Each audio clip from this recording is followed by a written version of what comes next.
Welcome everybody to another edition of the Pocket Locker Podcast. I am your host with the most, all the way from the East Coast. And as always, folks, I am in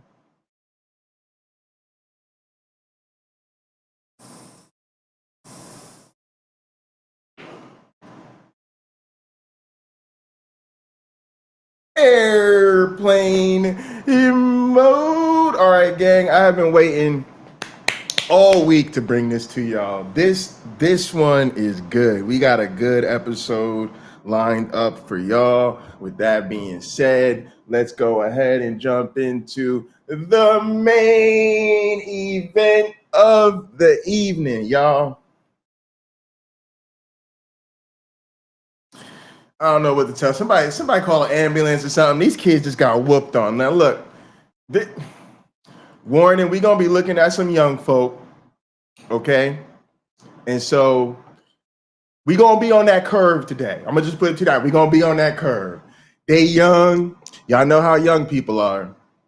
Sometimes they with it, sometimes they not. But that's where they at. We gonna get in where they fit it. We gonna meet them where they at. We gonna see some brilliant from these young people.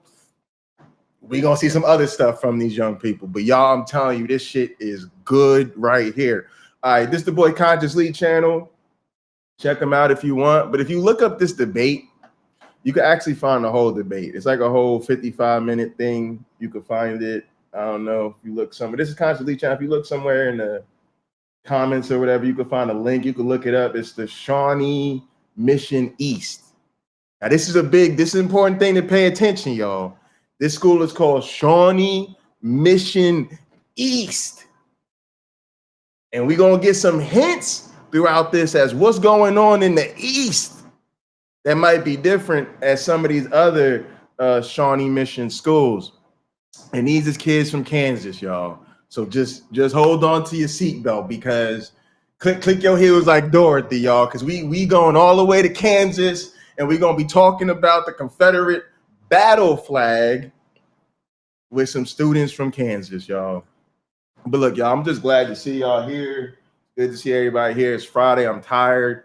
It's my first week of teaching. I'm tired. It's the first week, so I'm already exhausted. They're already wearing me out. Nah, I'm kidding. I'm having a good time teaching, y'all. You know, it's a lot of work, but teaching is also very rewarding. You have 100 faces staring at you every day, and the feedback is very, very instantaneous. Very excited about my students. But look, y'all, cheers.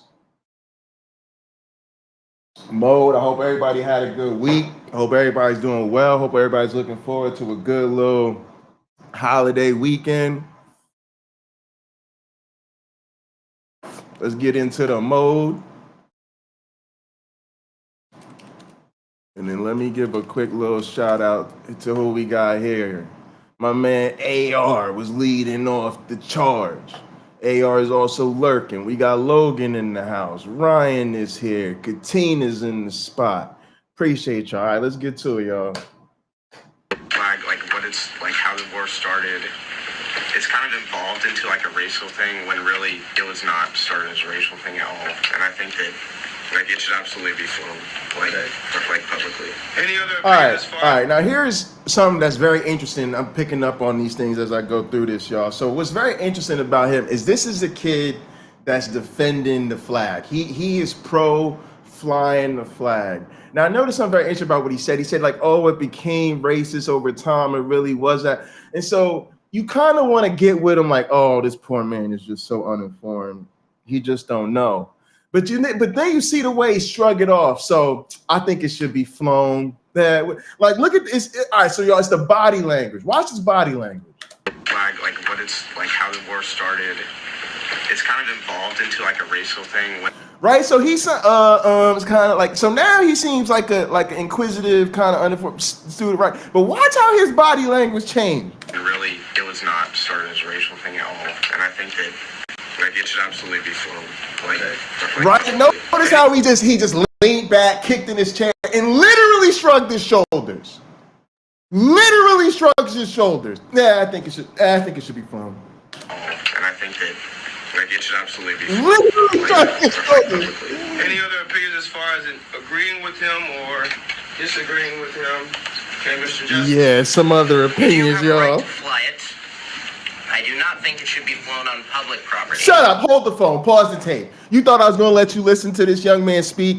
Look, gang. You need another hit or whatever you got.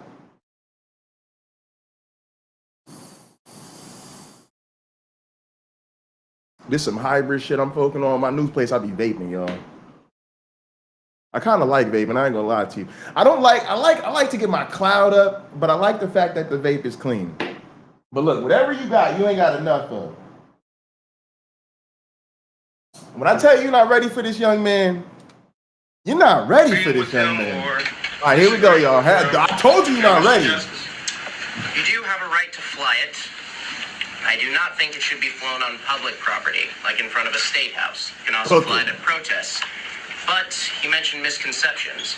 There are no misconceptions about that flag. The flag that we see today is not actually the Confederate flag. Uh-oh. The Confederate flag is similar to that of the United States. It has a blue upper right-hand corner with 7 stars in a circle, 2 red stripes, and in the middle a white stripe. Pause the tape. You know you getting cooked when your opponent has to clarify what it is we're here to talk about today. He literally has to tell his boy, you don't even know what that flag is. Look, I'm gonna make sure y'all understand what he's talking about. Okay, let's get some images here. Some images. Okay, here's a good one. I'm gonna share this instead. See, y'all, what he telling is this is the Confederate flag, y'all. This is the first flag of the Confederate. Like he said, it's a circle. You got the stars and the blue patches. It's like a knockoff on the one we got now, right? So, but it's big red, white in the middle. So he's explaining to him, son, you don't even know what you're talking about. This is the Confederate flag. Oh, this thing we're debating today, that's the Confederate battle flag. So he basically telling him, you don't even understand what that flag is here for. But look, to be clear, y'all, that's the difference. This is the Confederate flag. That old glory bullshit that they be putting on the top of the General Lee or whatever, that's the Confederate battle flag. The Confederate battle flag. It's the flag of their fucking army. Like I said, you know you get in school when you had to clarify why we're even here today. The flag we see today is an interpretation of a Confederate battle flag. And the interpretation went up in the 1960s, around the time the Civil Rights Movement started. Ooh. When the civil, where it's not racially motivated, then how come it's a symbol for so many groups like the KKK and the National Socialist Oh Movement, my goodness. who, as you all probably know, have white supremacist and neo-Nazi ideologies? Oh my goodness. I find it ironic that people claim to be patriots when they fly that flag. The Confederates stabbed the Union in the back. They shot first. They murdered 500,000 American soldiers. Oh my goodness. And they argued that it was because of states' rights. I ask, states' rights to do what? Oh what my were we goodness. considering getting rid of at the time? Not guns. We weren't trying to raise taxes. It was slavery. We were trying to stop the expansion of slavery to the West. The Southern aristocracy panicked and left the Union. They said, we are not Americans. We are from the South, so we're starting our own country. And then they proceeded to launch numerous terrorist attacks against the Union, shooting at Fort Sumter. He said, that boy said terrorist attacks with a hard T. 200 people in Lawrence, Kansas. Oh my goodness. Oh my goodness. Y'all, he took that boy, he reeled that boy in. He cleaned that boy up. He filleted him, okay? He seasoned that batter. Then he battered his ass. Then he dipped his ass in the motherfucking egg wash. Then he brought his ass back into the seasoned batter. I'm telling you, he double battered that motherfucker. Then he fucking fried his ass, deep fried his ass, down into the deep fryer at 350, didn't even keep it in there till that shit was golden brown. He said, no. He pulled that bitch back the fuck out, put it on a goddamn cooling rack, let it get back to room temperature. Then he fucking battered this shit again. Nigga, I ain't even heard of a triple batter. Why are you triple batter? He said, because I'm about to fry his ass again. He stuck him back into the fryer on 350. Let that motherfucker hit up to temp. Got a good sear, golden brown on it. Pulled it out and served that shit up. Oh my goodness. Bro, you can't go back to that school no more, bro. Bro, you can't, bro. You gotta transfer something after somebody do that to you. You can't, what you gonna just live that down? Oh, he roasted that boy. So to my conservative compadres, when you telling us to stay out of the past, do you have that same energy with your Confederate totem flag friends? Christopher Justice posed a great question, didn't he? He said, when you talk about states' rights to do what exactly? Extra crisp. And research over me search, right? Do y'all think it's coincidental that this battle flag of the Confederacy came popularized during the Civil Rights Movement? Do you think that's a coinky dink?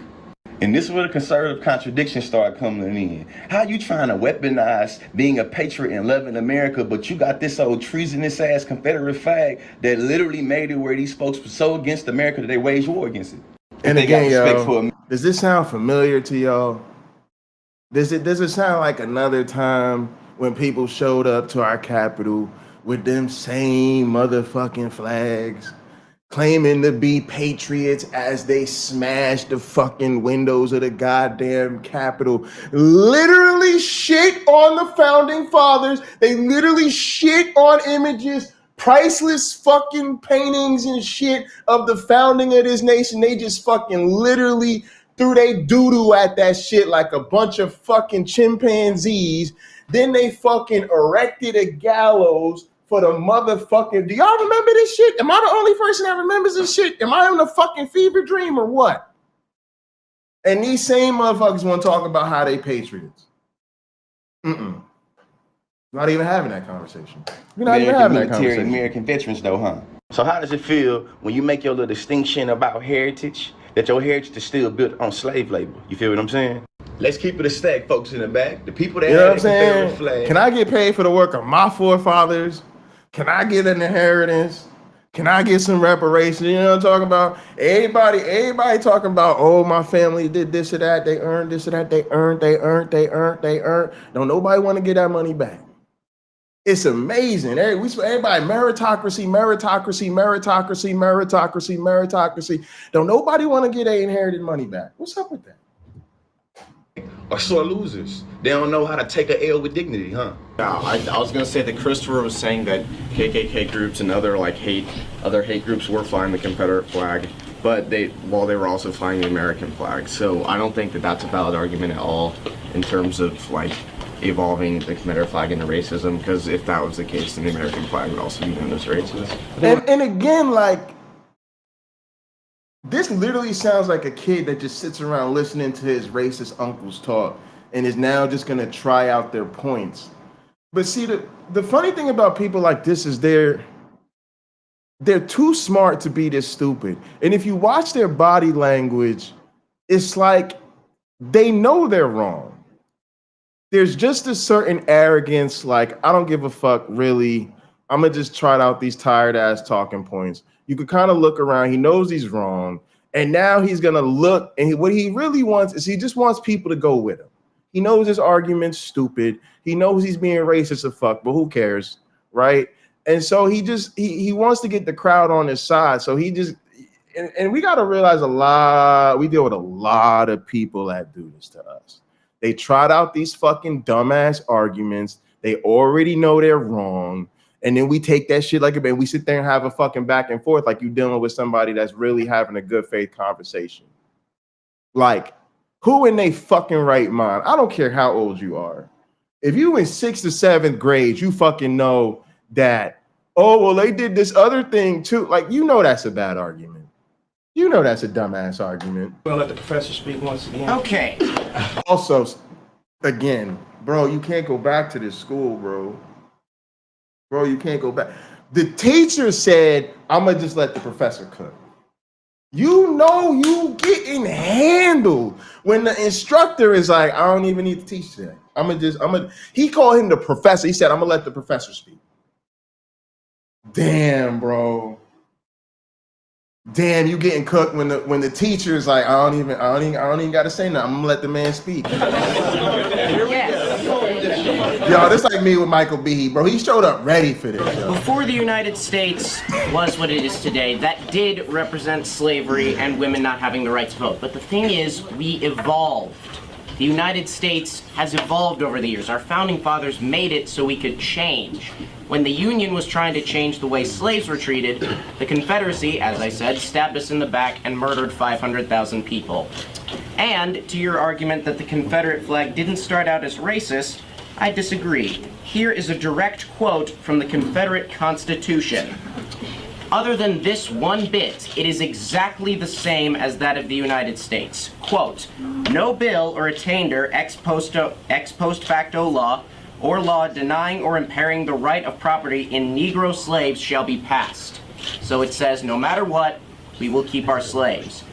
If the Confederates really were fighting for states' rights and were trying to preserve the United States, then why is this the one thing that they changed? If this wasn't key to the Civil War, why is this the one thing that they actually changed? I have a question for you. Like, I'm not playing with this shit, yo.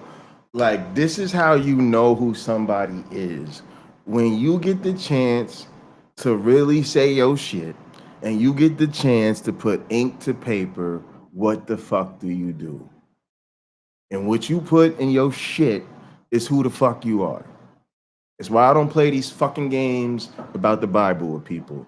That's a hate-filled fucking book because the authors, the editors, the fucking proofreaders, the fucking sellers, the people who decorated the shit, all of them motherfuckers saw that hateful ass shit and then there's a yep. Here's the holy word of God. That's who the fuck they are. Just like the fucking Confederacy. How the fuck you gonna tell us it wasn't about slavery when y'all pulled the whole ass carbon copy job of the US Constitution and changed one motherfucking thing? And that one motherfucking thing was about slavery.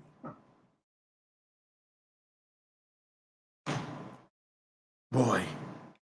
He just like he's done. Like what are you supposed to come? How you come back?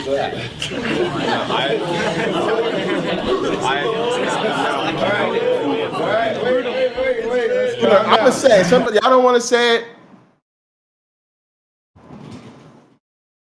We got to do something about this white on white crime. Oh, yo, this white on white crime is getting out of control. It's y'all don't understand. Y'all gonna see in a minute. It's students of color in their class. Don't get me wrong. It's students of color in their class. You're gonna hear from them. But what you are seeing right now is unabashed white boy on white boy violence. Mr. Jones, if you said that it was that the South stabbed the North in the back by seceding, right? Yes. If you're reading the Articles of Confederation, you'll read that it was 100% legal for any state or group of states to succeed. If you'd read the rest of the article is no longer relevant. We got rid of it after Shays. Why did you just bring it up then? I didn't bring up the Articles of Confederation. The Articles of Confederation were... bring up the Constitution of the Confederation. The Constitution of the Confederate States of America. The Articles of Confederation was the first Constitution of the United States. Okay. We got rid of it after an uprising in Massachusetts and have what we have today. The Articles of Confederation are no longer relevant. Boy, oh my goodness. This is what I'm saying. When you be repeating your racist uncle's talking points, this is what should happen to your ass. He didn't know the difference between the Articles of Confederation and the fucking Constitution of the Confederacy. Again, you are getting so cooked when your opponent has to clarify what we are even talking about today. But notice how the bigots and the racists always know the traitorous history, right? What did he jump to? They act like all of history's a fog, but then they grasping at straws. You know how to reach way the fuck back into history, into the fucking articles of fucking Confederacy, which I don't even know if they be teaching about them shits in history class. They taught us about them shits in history class back in the literally the fucking turn of the goddamn century, y'all. But he knows that shit. And he knows that states actually did have the right to secede from the Union. Like, it's like they actually do study history very deeply, but they go to like special trader school and they only learn the most treasonous ass parts of history. And that's all they know. Like they don't know the basics. They can't tell you the lyrics to God Bless America, none of that shit. Okay. But they know the most. No, we had the right to secede. No, and then the other argument, people said they couldn't follow. The other argument was it's a bad argument because they also flew the American flag. That's the most unbelievably stupid non sequitur ever. But again, it's a talking point because you will see it come up again because for some reason that like they put that in they little word cloud or whatever. Like they think that's a good argument. They think that's like a gotcha or something. Where really it's more of a confession that we need to also have a very serious conversation about the American flag. But let's continue with the cooking, shall we? All right, I have another question for you. If you're going to say that the war was started on slavery, what percentage of white Southerners own slaves? Oh my goodness, y'all! I seen a video like this earlier. We covered on channel. It was one of them. It was a video in the park. It was a white guy carrying a Confederate flag on his shoulder, yelling at a black guy, and they're talking about the white guy's talking about this is my heritage, this is my history, and the black guy talks about how his ancestors were slaves, and then the white guy comes back with, "Do you know how expensive a slave was?" Whatever. Oh, it's so bad. It's so bad. It's so bad. Like, do y'all really think that's a good argument? That only a small percentage of y'all were economically viable enough to actually own slaves?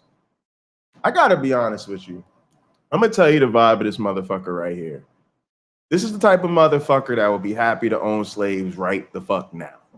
He would be happy to own my ass, okay? He would be happy to be like, no, you don't understand. My slaves are happy. I got one we let learn biology. You know what I'm telling you? This man would do some foul shit to me. If this is what you have in you, like if you're literally motivated to whip out your best apologetics tricks so you can defend the Confederacy, there's something deeply broken about you. And here's my other point. That's 5%. Diverting from the question. 5%. Let me answer that. Now, the South was controlled by an elite of rich white people. The elite was trying to make themselves more powerful by pushing the Union into allowing them to move their slaves northward.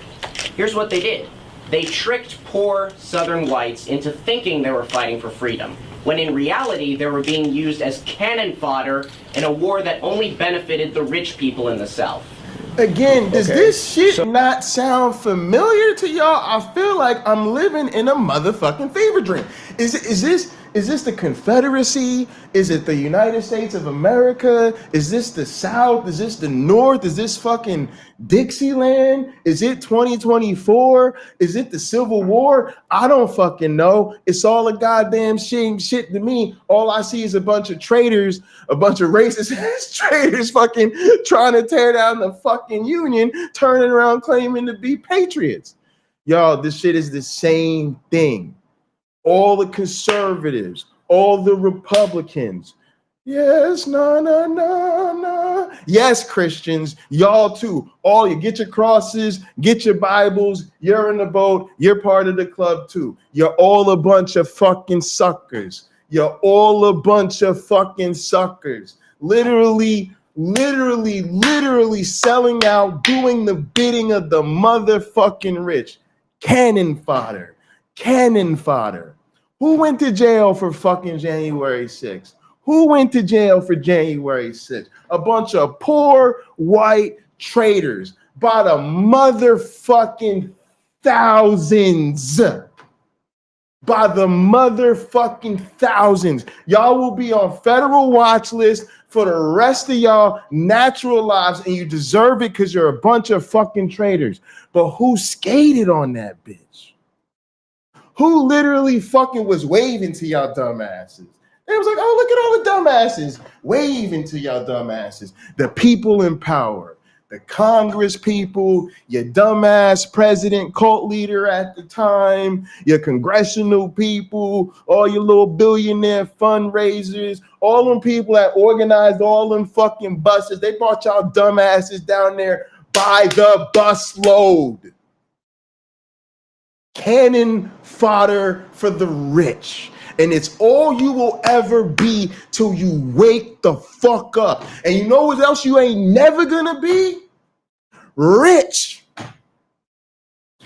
Get on board with that reality. You are cannon fodder for the rich. They ain't never gonna trade places with you because you're poor. You ain't never gonna be part of the club. You will always be cannon fodder for the rich. That boy could come in my class. I mean, he need a TA gig. So I got one for him. looking at the debate, looking at the discussion, is it relevant for the East population to fly it? Because none of us here, I don't think, are from the South. To what extent or what is the point of some of you deciding to portray it here? What is your rationale? In my views, the Confederate flag it's a flag on it's a you can't push me anymore, I'm gonna retaliate. It's like the Gadsden flag from the Revolutionary War. The North, I feel that the North. What is he talking? The Galveston flag? What? Again, he went to racist American history school, y'all. I'm telling y'all, because this is the thing we have to stop letting apologists get away with. I saw an interview today earlier. It was Shannon Q. Okay, everybody fine. Oh my God, Shannon Q, she's the best. We get it. Shannon Q's amazing, lovely. In the fucking queen goddess category. Fight that shit out with Maya. I don't know. But look, this boy got on there. He was talking about, do you know who William Lane Craig is? Jungian this, Jungian archetype that, okay? Psychoanalysis, blase, and the Glavinoid. Boy, she ran him down so motherfucking fast. What do you mean by what do you mean by psychoanalytic perspective? He tried to dip it down. She asked him over and what do you mean by psychoanalytic? As soon as that boy tried to say, Young, that shit is not about Young. That shit is from Freud. Try again. Bro, she was roasting his ass. Why? Because we let these people act like they're so dumb. Oh, I don't know. Oh, I'm just fumbling in the dark. I don't understand anything. Oh, war is me. But you're ready to come in about talking about Jungian archetypes and psychoanalytic this, that, and the third. So you done clearly made some fucking effort to learn some shit. You're clearly motivated by this topic. But did you go and learn the real shit? Did you go and learn the good shit? No, you went and learned this bullshit. And now you want to come peddle this bullshit. And I think you got to deal with people that a lot more aggressively. We deal with these people like you talking to your grandma. Okay, your grandma, your auntie, your little neighborly lady. She probably don't know shit from Shinola. I'm just trying to keep it real with you. That bitch ain't read the Bible in a good 30, 40 years, if ever. Okay, all she gets is choir hymns, her pastor saying Jesus is the reason for the season. Bitch don't know who William Lane Craig is, Jordan Peterson, the argument from contingency, none of that shit. None of that shit. Okay, make her a fucking lemon pie and try to talk to that bitch about science. I don't know what to tell you. Okay, but these other motherfuckers, they go out of their way to be on that bullshit. So he clearly knows something about history. Right? He clearly thinks he has an argument, but he knows all the wrong arguments. So this, to me, this is just a racist motherfucker. I don't have no sympathy, no compassion for somebody like this because you clearly went into your history books and shit like that, but you only learned the most vile weaponized, traitorous shit. And you deserve to get filleted. Matter of fact, y'all, we gonna jump into it. We gonna get to it. I'm gonna put y'all on the fucking hot seat. This is an interactive motherfucking show. This is the question of the day. What do you think should happen to people who want to fly that Confederate battle flag, y'all? What do you think should happen? What do you think the appropriate response is? I think they should be tarred and feathered. I think they should be publicly ridiculed, mocked. I don't want to condone or promote any type of violence, but the way these motherfucking patriots speak, the way they talk about the honor and all of the America and how it's supposed to be the greatest country and all of that shit, these supposed to be the people you spit on, the people you don't let your kids hang out with, the people you cross to the other side of the street. When you see them talk, that's how I want to see it. I want to see a bunch of these scary ass white boys walking down the street and see a bunch of thugs just be like, cross the street, nah, nigga, I ain't fucking with them. Nah, not them scary ass traitor types. That's how they need to be treated, bro. Matter of fact, I think you should get kicked out of school for shit like this. Yo, I really have we tolerate this shit way too much, y'all. We don't know how to set proper boundaries. It's supposed to be shit you're supposed to be able to get expelled from. You, this motherfucking racist, like, you a problem, bro. I don't know. We got to put you in like a special education program. I'm serious. Like, you need to be removed from Gen Pop, bro. We need a special education program for the racist, bigot motherfucker so that y'all are not a harm to everybody else. We can just put y'all all in one little tiny ass little classroom, give y'all like y'all own little teacher, and y'all could study more of this Pine Creek history shit y'all like to do. Was doing unfair things to the South, unconstitutional things, and the flag was a symbol of like. Yes, Doug, your name is just synonymous with bigotry in the community. Congratulations. We just now refer to this as Pine Creek shit. You can only push me so far before I retaliate. And do you not feel that the current American flag represents that right for you? Oh, it absolutely does. But the current American flag was also us seceding from Britain, or not seceding, but. So, I mean, I think you have every right to identify with it, but I think it's extremely bigoted and hateful to do that when you are like aware of what it stands for. And you can claim that it stands for states' rights, but if you like took a history class, I assume you know that states' rights in the context of the Civil War were about slavery. Sure, they were about other things, but they were majority about slavery. You took a history class, you know that. You're choosing to be bigoted, and I don't understand that. Mr. Shutt. So, all right, we're gonna start to hear from the rest of the group, okay? The professor right here, that's my man on lead vocals, okay? But I'm gonna tell you, this is a solid band, y'all. This is a solid band. I bought y'all this stream because obviously, you know, it's going viral or whatever. I'm impressed with the young man roasting the bigot, okay? I gotta tell you, shout outs to my girl Stephanie Helms, because I thought of Stephanie Helms immediately when I saw this. When you hear this vile, bigoted kid speaking, remind yourself he's a kid. Okay, this is what Stephanie be talking about. It's a lot of older people with a lot of bad ideas, y'all. Okay, but we are actively raising the next generation of Nazis. Okay, and it's very disheartening. And we got to be aware of it. We got to understand that this is a real problem. We got to know how to call it out. We got to deal with it, because I ain't fucking with these kids. I am not. Fuck them kids. I don't care. You get to be that racist. It ain't gonna work with me, dog. It ain't gonna work. But let me tell you something. Another part of the reason I brought this to you is these classmates. These classmates, some of them had me in tears. I'm gonna try my best to hold back the waterworks. But these are some inspirational young people, and you see them fighting, and it's encouraging. So I want to let this young lady speak, because she speaks in a way all of us can speak. They don't let the professor get out there. He's the lead singer. He done the Justin Timberlake. He done the song. He done the dance. He done the flips and the tricks and the vocal stunts and all of that. Okay, but the rest of the band is coming in, and they are on key. History class, I assume you know that states' rights in the context of the Civil War were about slavery. Sure, they were about other things, but they were majority about slavery. You took a history class, you know that. You're choosing to be bigoted, and I don't understand that. Look, She didn't yell, y'all. She didn't get crazy. She didn't pull a pocket locker. She didn't pull a Uncle Bobby. She just stayed in her natural self. You tell she's very calm, collected young lady. She gathered her fucking thoughts, but she let him know, I see you and I know exactly who you are. And I'm not going to beat around the fucking bush. I'm going to tell you to your face. You know better.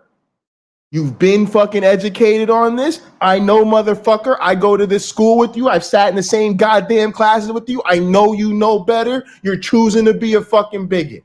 That's what we're here to talk about. That's the only thing we don't understand. No, we all understand the history. You might want to come around here with your little pretend little tales of the smoking gun or whatever you done heard sitting around a little racist ass campfire, but we all know the real history. The only thing left to figure out is why the fuck you such a bigot? Huh? Why y'all such broken fucking people? What is wrong with y'all? Mr. Shutt. So why do you fly the Confederate flag or whatever? I'm not saying yes. Okay. I'll take that as a yeah. Okay. So why do you fly the flag because of what you said earlier that you can only push me so far, blah blah blah blah blah. And what does it like represent when you put it on your car or put it in front of your house or wherever you put it? It represents you can only push me so far. I have a Gadsden flag sticker on my car, which is Revolutionary one, the yellow one with the snake. Why are you flying that? You're telling us all your business. He thinks this is okay. It says you can only push me so far. Oh, I also so you just got the whole don't tread on me, and y'all are so aggrieved. What are people doing to you? What are people doing to white men?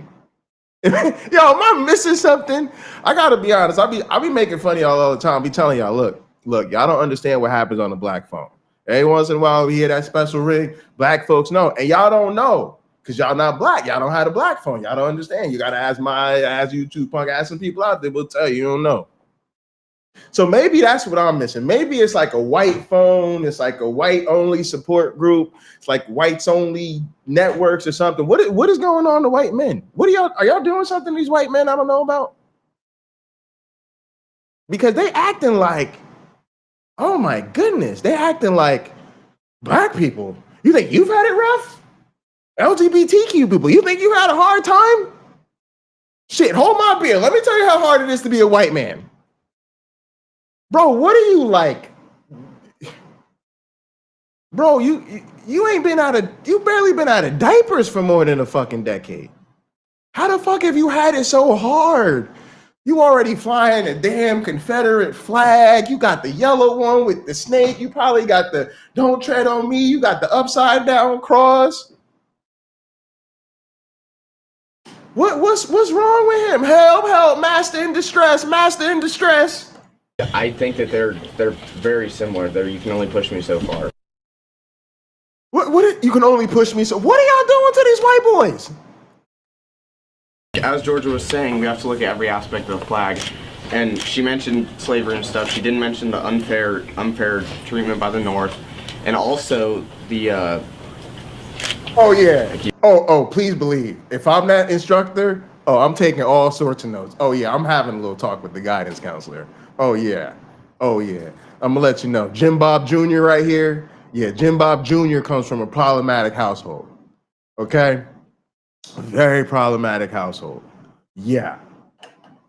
Keep blanking out. It was wait. I had something I was going to say. But I think so. It was. She said in schools, what we're taught, like everyone knows, history is written by the victors, so we're taught to focus on the slavery. I think if the other side would have won, then absolutely we'd be focusing on. We'd look at this North poorly, and I probably wouldn't. They would. I probably wouldn't be teaching you if the South would have won. I'd probably be chilling somewhere else. All right. And again, like he thinks we're gonna go with them. Like, yeah, bro, you're right. You're right, man. If the South, and again, what do you? Again, that's how aggrieved they are. They literally are still traitors. To this day, they're bemoaning the fact that the South lost. Again, like I said, if it was up to this man, I would see. Y'all thought I was saying too much. Go ahead, admit it. When I said this man would like to lock me up, y'all thought I was crashing on this boy's good name, huh?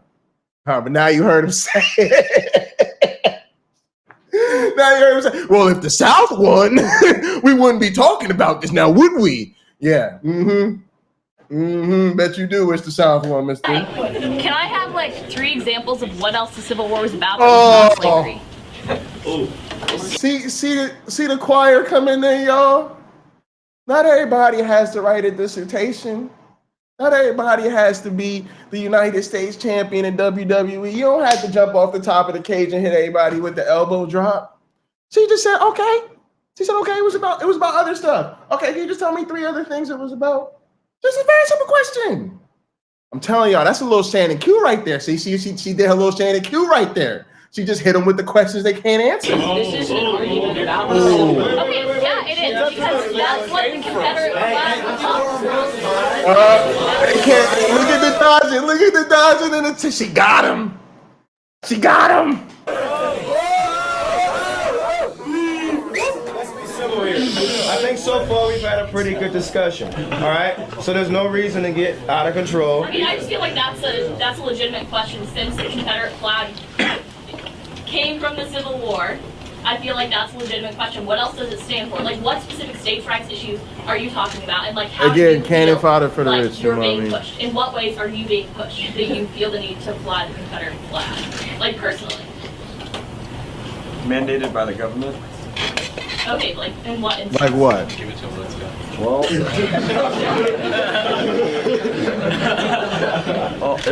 what did he say? Okay, like in what instance? Give it to him, let's go. Give it over Lynn Scott or something? Okay, like in what instance? Give it to him, let's go. Give it to him, Lynn Scott. All right, but it's a lot of interesting dynamics going on in this classroom if y'all can't pick up on it. So you definitely have a bunch of students that are fighting the good fight, but you also got a lot of these clown ass white boys in here, and they're basically trying to egg this other dude on, and you'll see. So it's definitely like very clear facts. This would be very weird, you know. I am in the North, you know, in this part of the country. I would be surprised to see, you know, that. Like I would expect, you know, I might have a student or two that say some crazy shit. You know, most of the other students going to be like, not with that, not really feeling that. You could definitely tell it in somewhere. They in deep Arkansas, yo. Well, if we want to talk about how states' rights and how all this stuff, you want to have freedom in what you believe in, right? Oh, his name is Lynn Scott. Okay. Specifically, okay. So, not That makes everyone sense. is entitled to health care, but yet we think that everyone is entitled to health care. Boy, that's a great argument. He said not everyone is entitled to health care, but we think not everyone is entitled. I'm telling y'all, these young people are fucked in the head. Not everyone is entitled to slavery because we got rid of that, right? What? Try again, man. We'll try to give it Not to him. everyone is entitled to slavery. Hang on, here we go. Specifically, okay. So, not everyone is entitled to health care, but yet we think that everyone is entitled to health care. Not everyone is entitled to slavery because we got rid of that, right? Yeah, I tried again. It didn't work. Bro, that didn't add up, and boy, they about to let you know.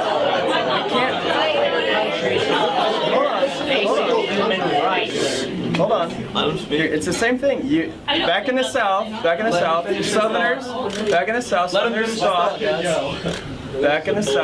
Southerners thought that slavery was their right. Now we think that healthcare is our right. So you're likening slavery to Obamacare? Well, we're talking about we're talking about big government and we're talking about states' rights. You can compare the two. Oh my goodness. Y'all, I don't even know what to do. So I do think, like Sumami said, you know, people under 30, they definitely have time to grow. But I will tell you, like, for real, these kids need aggressive intervention. Like, aggressive intervention. I know for me, I'm tired of fucking with people like this. I'm tired of, I'm sorry, it's certain debates we not gonna have. You understand what I'm saying to you? And it's certain times in life where it's right is right, is wrong is wrong. Now I'm gonna try to correct you. We're gonna try to make sure you understand the real facts. but we only going to give you like a 1 or 2 opportunities to do that, right? You know, so like I'll be seeing this with like homework assignments. You could get the wrong answer, but it's going to start to punish you. You keep putting in the wrong goddamn response. Like, we do this too much. We let people stay stuck on stupid. And yeah, like I aggressive intervention, because I personally am just not fucking with a kid like this. And this is the type of kid who let them have a little classroom debate. But yeah, if I'm that teacher, I'm definitely going to the guidance counselor. Okay, and we're definitely having a meet. I'm for real, I'm educated right now. Oh my God, don't try this on my college campus. You're a grown ass person. You're an adult. Oh no, we're dealing with this. We're gonna deal with this student. I'm gonna tell you what else I'm probably doing if that teacher. I'm probably getting another day or 2 to sub with that class, and I'm taking them on a fucking field trip. Y'all think I'm fucking playing? You have an experience like this, your school go viral on TikTok. You sit down to guidance counselor, you sit down to fucking principal, you play that fucking footage. You say your students just got up there and embarrassed you. This shit is going viral because your students are saying ignorant shit like this in public. Your students, the ones that's about to graduate, your upperclassmen, seniors is doing this shit. Yeah, they need a field trip. Yeah, we're gonna have, we going to a civil rights museum, a Civil War museum, a confederate. Oh no, these mother intervention. Okay, so that's the only thing I'm hearing. Okay, if you're gonna tell me they're young, they'll grow, they'll mature, yeah, fucking do something. You get in there, you intervention, fine, I'll give them fucking time. But they gonna stay like that? Reality's coming quick, boy. You're gonna be an adult very, very soon. And so you linking someone to be able to go to the hospital and being able to afford their cancer treatment has nothing to do with slavery being okay back in the South. And if you say that someone's pushing you, like who exactly is pushing you? Just like Drake, like who are you, who's pushing you? Like who? How is the government pushing you? What are they doing to Drake? Obamacare. Oh my God. Y'all thought she was kidding when she said Obamacare. But that is the poison brain rot of these fools. That white boy said he is being pushed too far because of Obamacare.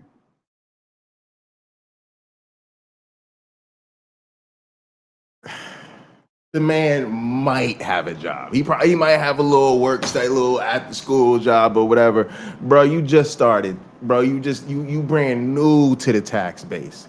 You brand new to this game, bro. That man probably ain't paying taxes. Like, for real. Actually, you know, privilege talk like that, I don't know. He probably don't got a job. I ain't gonna lie to you. He don't seem like he's joined the workforce yet. He don't seem like he has a working man's problems, if you understand what I'm saying to you. But can you imagine being a fucking child that has earned nothing in the goddamn world and being so aggrieved that your country has moved towards trying to make sure basic health care is an option that we have? I just don't. I can't even imagine the space. I can't. We can't directly affect I have 3 questions for the Miss in the Green. What is your name, first off? Okay, Isabel, do you pledge allegiance to the American flag? I mean, yeah. Okay. Let him finish. Do you know that when we left Britain to come over here, we took land from the American Indians? Yeah, I do know that. And do you know that also that the flag that we fly also kind of stands for hatred, and that we took land from other people, and that we've been living in land that technically wasn't ours to take?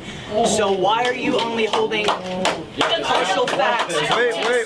Why are you only holding facts to the partial facts to the Southern flag when people fly this for freedom and they don't also fly it for people stealing from the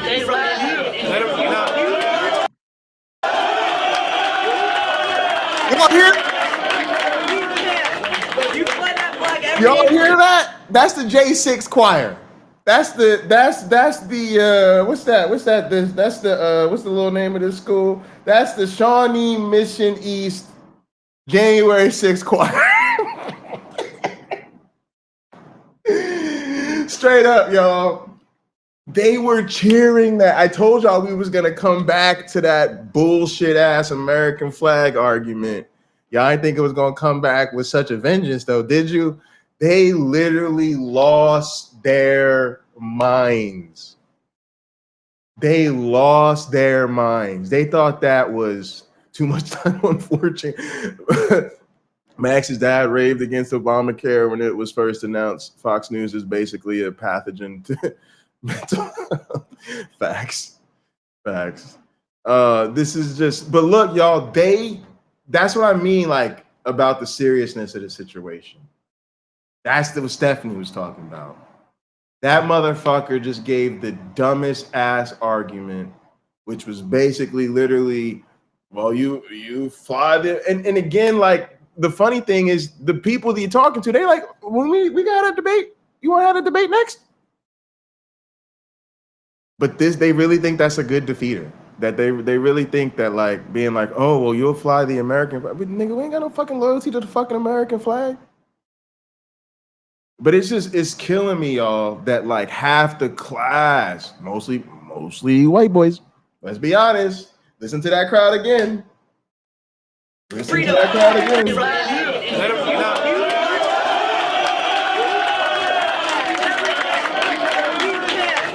I'm dying if I'm lying. Did y'all hear 3 female voices in that response? 3. I didn't hear not one. I didn't hear not one. That was the white boys. Let's just be very clear. That was the white boys. High on their own farts. You fly that flag every day for freedom, but we can't because it only stands for slavery in your mind? Bro, take both these fucking flags, bro. Oh, they piss. You think we give a fuck about the American flag? I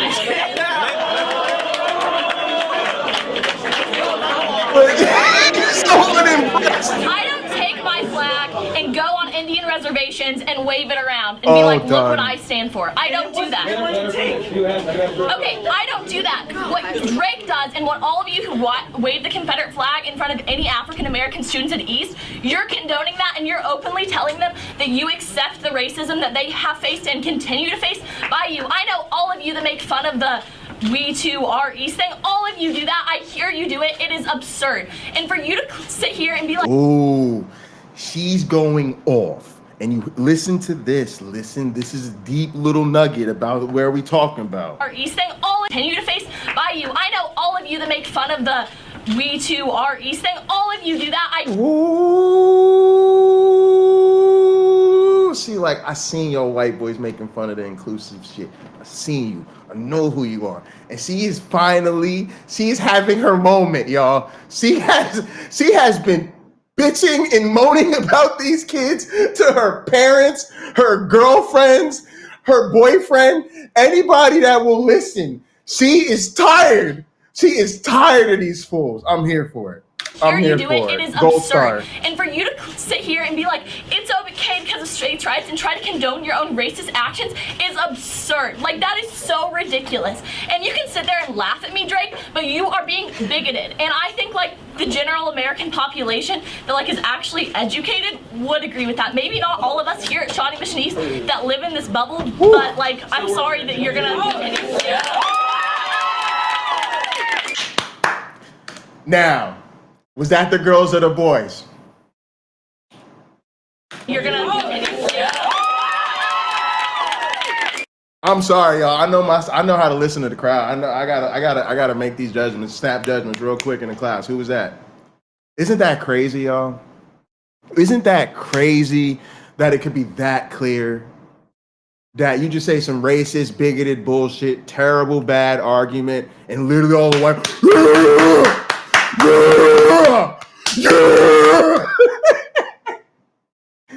Oh, but look, her girls had her back. They let her know, we fucking with you, sis. We fucking with you, sis. We got your back, sis. Let them know. Crazy. Can I ask a specific question? Because we have obviously a lot of you in here who support the Confederate flag. In what way, on a personal level, do you feel tied to Southern heritage and what the Confederate flag represents? I do not feel any. I just want to know. I don't at all. I don't. So why do you fly the flag? Yeah. Because it's a symbol of you can't push me anymore. Okay. Let me say something real quick. No, I'm just please, because all right. I have a question real quick. Let me, and then I'll come back to you. I have a wife from the South. My wife is from Yeah, this Logan, that's an emotional intelligence divider right there. where she sees the Confederate flag on a regular basis. Absolutely. And her question when I told her about this conversation, she was like, "But they live in Kansas, and if they're gonna take." Yeah, the South. No, let me finish, Chris. It's my turn. It's my turn. I want to talk. Respect the argument. I want to talk. So, Hey, quiet. her argument. Killing me, son.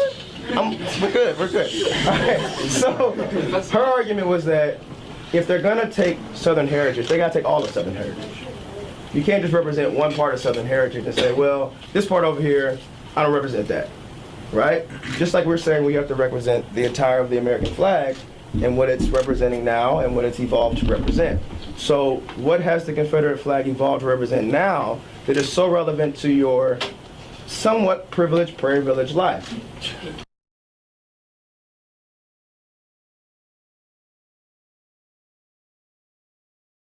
I got a lot of respect for that brother.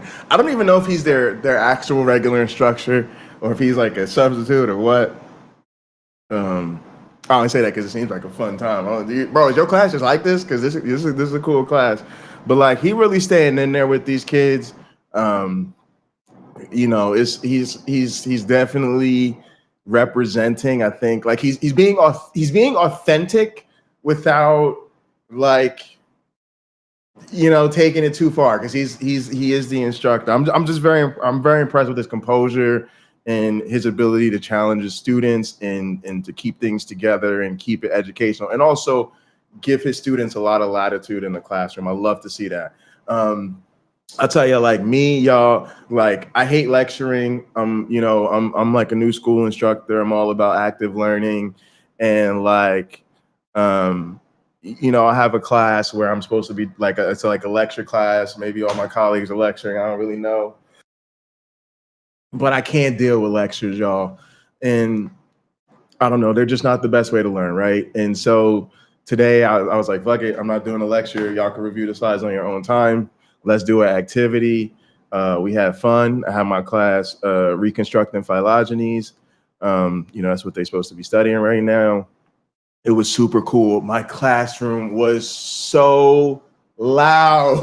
It was so loud. And I'm just sitting back, like just sitting there watching their time, getting ready to check and stuff. And I'm like, yes, this is teaching, right? So to me, y'all, when you walk into a classroom and it's quiet and everybody's sitting there quietly taking notes, staring at the front of the room, looking at the teacher, and it's quiet because the only person talking is the motherfucking teacher, oh, that's just wrong. It's boring for the teacher. It's boring for the students. Like literally, like what are we doing here? You flip it around. You make that class active. Get in a bunch of groups. Y'all gonna be working together. Then we're gonna have a debate and a discussion. We're gonna see who's right. Oh, it was so much fun. And so my crowd was boisterous. They was discussing. They was laughing. They was telling jokes. They was moving around. It was great. And I asked them at the class, did y'all like this better than the lecture? They're like, yeah.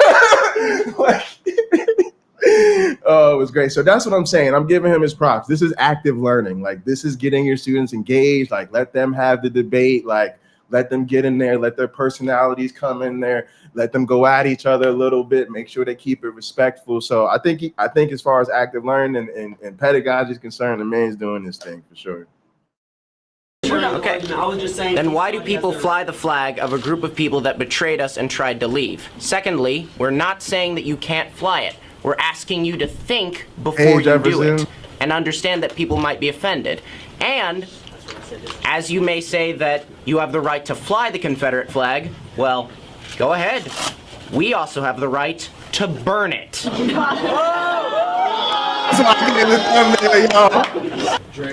Okay, as Christopher said about burning the flag, I'm you guys will get mad that I fly it, but I'm not gonna get mad that you burn it, because I'm not the type of person to get offended easily. And if you guys are the type of people that get offended by me doing something, then I don't have control over that. I don't care if you burn the flag, because I'm just don't get That's your offended. right. Yeah. See, this is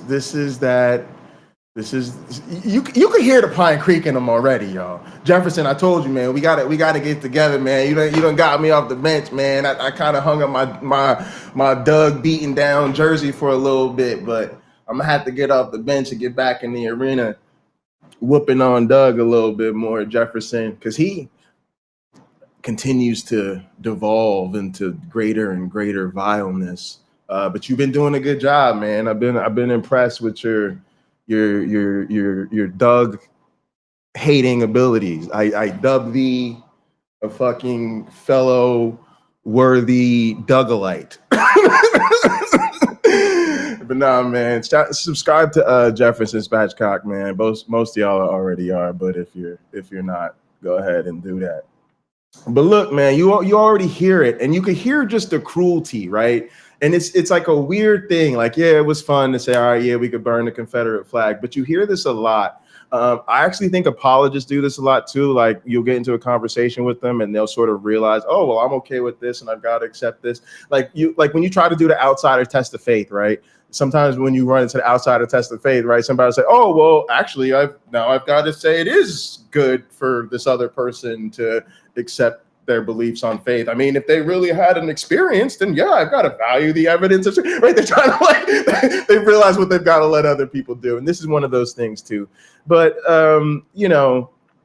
it's just like it's just well, I'm not, he's dead inside, right? He's just bragging us that he's dead inside. He's already got the script down. I don't care, but wait. Is Doug his racist uncle? We just figured it out. That's why Doug just came to America. He wanted to be closer to the rest of the racist wing of his family. I think his racist uncles are Pine Creek and Otangelo. I think we just figured it out. if you're going to really get mad about it. But again, with this whole like American flag argument, I don't think anybody in this room said that the American flag only stood for freedom. So that argument's kind of redundant. Also, if you're just going to end on the fact that your opponent is a little emotional, I think your argument's kind of weak. So that's that. Did y'all hear that, atheist? I need you to hear this young lady again, because she's speaking for me. Stood for freedom. So that argument's kind of redundant. Also, if you're just going to end on the fact that your opponent is a little emotional, I think your argument's kind of weak. If you're just going to end on the fact that your opponent's emotional, I think your argument's kind of weak. Woo. I'm so glad she said it, because I'm just so sick of that whole... like, oh, the calmer person wins. Oh, Jay would be great if he would just stop yelling and cursing and having such a temper. Oh, if he would just sit there calmly and politely. I should start. And then I should sit here in my work clothes in my office where I have a bunch of books piled up behind me. Yeah, I'm mine. I ain't got no damn books in my office. So that's that. Okay, well, when people are talking, I can see Drake just saying, I don't care, and it's kind of offensive because, like, there are people at the school of minority that, like, really don't feel comfortable, and it affects their education, and they have to, like, move schools. There was an example that we learned about, and it's just kind of, like, how do you not care if you are, like, affecting how people, I don't know, like, how they feel about Caucasian people. Like, if like a person of minority, I don't know, it's just so, like, how do you not care about what people think at all? Like, how do you just disregard that completely? She's my hero today. She's the one that brought me to tears.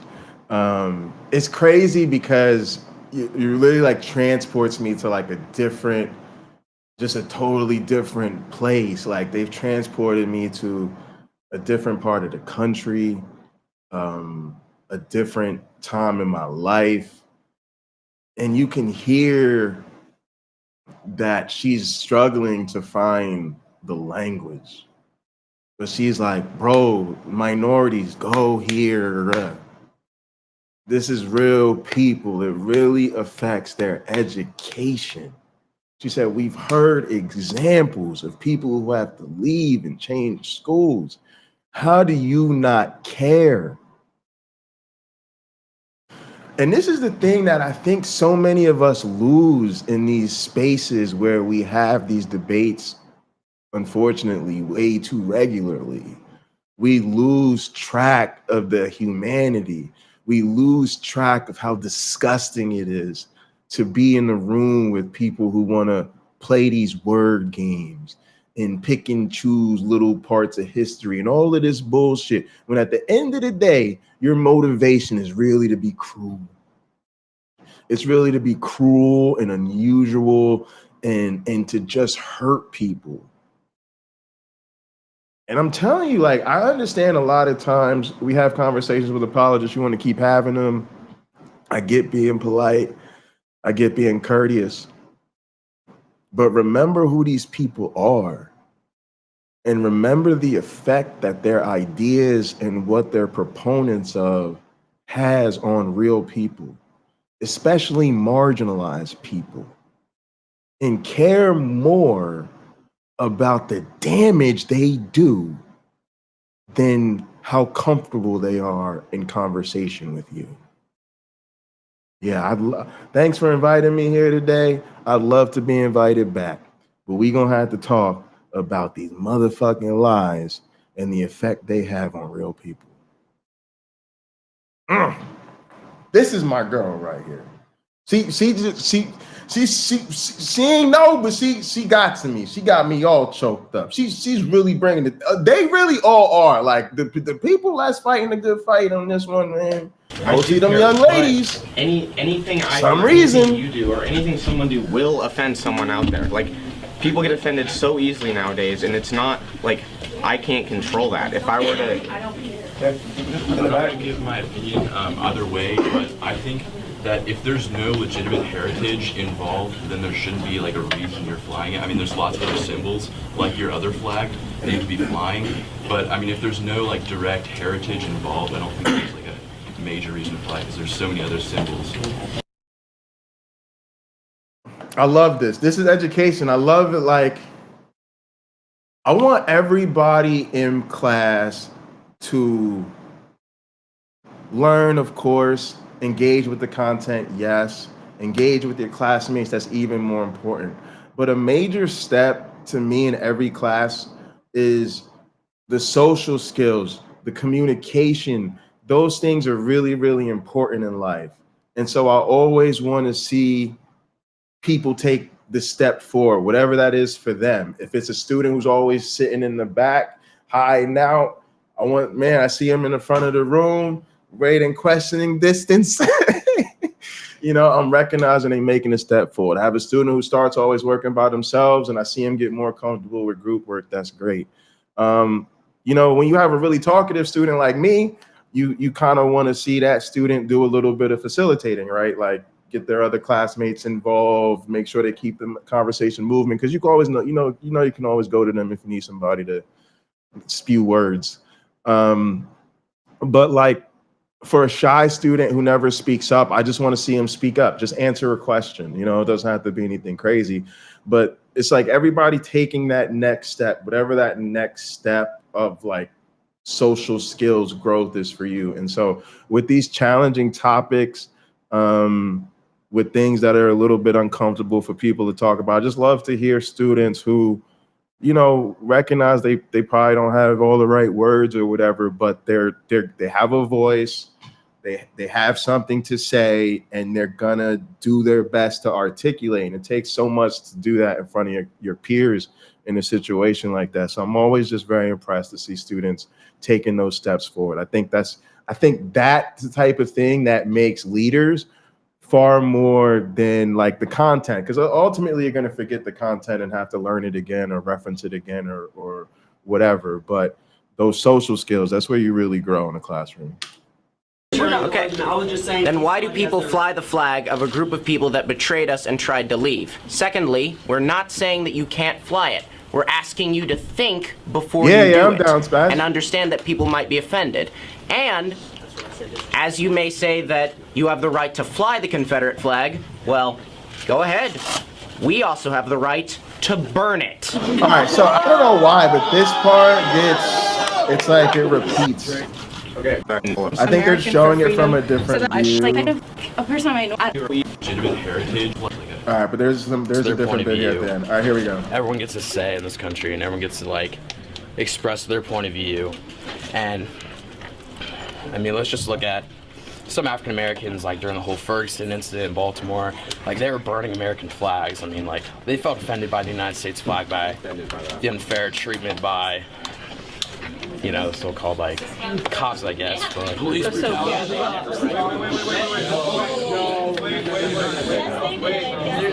That's really, you could see though, this is such, we're so steeped in culture. He's like, you know, they were offended by the, like he has a hard time even bringing himself to say black people were offended by police brutality and wanted to burn the flag. Like, he's trying to say that, but that's what I mean about meeting your students where they're at. But I could just tell, wow, he's like actually having a hard time, you know, in this setting. Because again, he playing them white boy games. Like, this is his class, right? And he's got to deal with them kids. And, you know, people are going to remember where you stood and what you said in this moment. That's why this, you know, this takes a lot of bravery, especially for the kids that are speaking up. So again, I never fault the student for where they're at in articulating themselves, you know, doing their best. But yeah, you know, that's where he's at. She ready. I was just gonna say that I don't know if you guys really think like whoever wants to fly it or whatever, I don't know if you guys are thinking about like the repercussions that you're gonna have to face. I would strongly advise any of you who want to fly the flag to go to west, to go to north, and fly the flag and see what happens. Yeah. like, all right, y'all. Remember I said that's what we gonna talk about. That's what we gonna talk about. This is Shawnee Mission East. And you've heard East come up a bunch, and that's what they're saying. Like, this is the East, whatever. This is that bubble. This is the other side of town, you understand what I'm saying? And she telling them, go to west, go to north, try that shit over there and see what happens. That, very insightful. Now she bringing it a little different than other black girls, but she telling them this is what it's really about.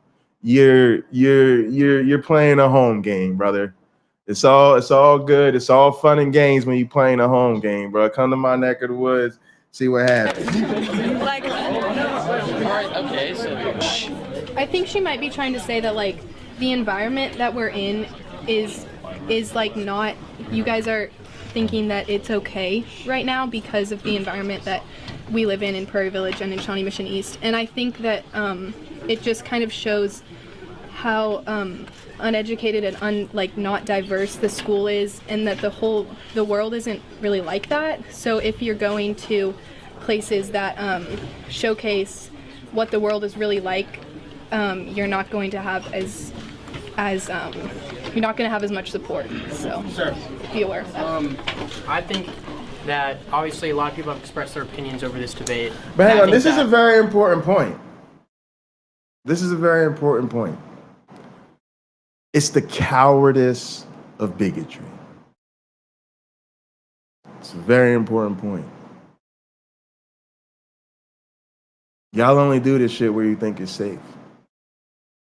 Oh yeah, don't get me wrong. You'll get a permit to fire little flags at the Capitol, and you'll make sure the police are there or whatever, and you'll feel all big and bad doing your little protest. Oh yeah, you're in your little enclave of whiteness over here. Yeah, that's real cool. But why don't you come over to the other side of the tracks? Come over the side of the tracks and fly that flag, bro. You won't even do it. You won't do it. You will not do it. Now there's two important points I want to make here. Neither of them actually has anything to do with threats. So let's be that clear, because in no way, shape, or form is this any. I'm not encouraging threats or anything like that. It shows a couple things. It shows that they are fully well aware of what it symbolizes. And they're fully well aware that to the people who it's a threat to, they'll know it's a threat. They'll perceive it as a threat. So when they want to act like they're, oh, I don't know, is it really racist? Da, da, da, da. Will you do it around black people? Fuck yeah, we know it's a couple raisins in this milkshake or whatever. I forget what the expression is. It's a couple flies in the milk or whatever in here. Nah. Imagine you was over in West with a room full of students of color. Okay. Yep. You want what you got to say then? So that's point number one. When they act like they're not aware of what they're doing and what it's really about, that's how you pull their card. Oh, you think it's fun? Oh, you just represent your heritage. Cool. All right, we playing West this weekend in football. Bring your flag. No. You said it's all. No, it's your heritage. It's your heritage. We are playing West in football this Friday, baby. Friday Night Lights. Bring your flag. Oh, you won't do it.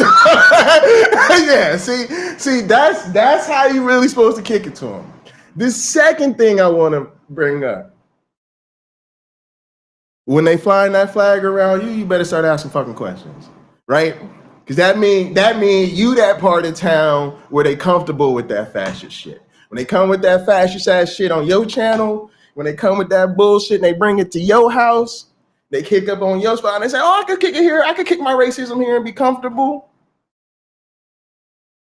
That's why we call people out. When people call you out for platforming and all that type of shit, that's really what they're calling out. They're saying, why all the bigots and the Nazis comfortable hanging out with you? Cause I'm here, I'm open. They don't ever come ask for my restream link. What's up with that? Just saying. If anything, the most important part of this takeaway that everyone should take away from this debate is that education is extremely important, especially with controversial topics. And as long as everyone in the room is educated and knows why the other person feels that way, whether or not they take your opinion is irrelevant, because unfortunately, whether you agree with it or not, it's their opinion. And this whole debate was about educating the other side, and I think clearly there's been some good points made, and I think we should all just take away and it's whatever happens, and it's their opinion, and that's all right. So, Villain of the day, and you heard he got no love. He got like one little pathetic clap. No love, bro. If the old girl was the hero of the day, he is the villain of the day. Lehu Zahir. I am so sick of the enlightened centrist, and for all you enlightened centrists out there, look at him. That's what you get. Just understand both sides of this thing. When the racists said they piece, oh, the white boys, they was hooping and hollering, climbing the wall, starting the football chants, putting them up on the shoulders. They was doing all of that. When the motherfuckers came to fight the good fight, oh, all the girls was behind her. Yes, go sis, get them, tell them. They was with the professor, okay? Then the enlightened centrist wants to come and tell everybody, oh, we've heard everybody, no matter what you think, it's their opinion. Everybody like, yeah, okay. Mm-hmm. All right, that's y'all enlightened centrists. Nobody's sitting with y'all. Who gonna hang out with him? Because when he go to hang out with the racists, they gonna be like, oh, no, you said they had some good points. Oh, you said we should just sit here and listen. No, go hang out with them. You thought they had some good points, go hang out with them. Oh, and don't you dare come over here to us. Because what? What? You said I needed to hear that bigoted ass shit? Do you see how black I am? You think there was something about what that bullshit came out of his mouth I needed to hear? You think they brought something enlightening into the world today? Yeah. You better go way back over there where you came from, bro.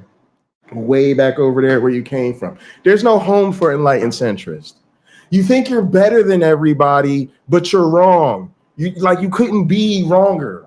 You were literally showing up to a conflict steeped in fucking history, drenched in fucking blood, with both sides telling you we have deep, serious, and irreconcilable differences, your dumb ass comes up, no, you don't. This is all just a miscommunication, and I'm smart enough to know that.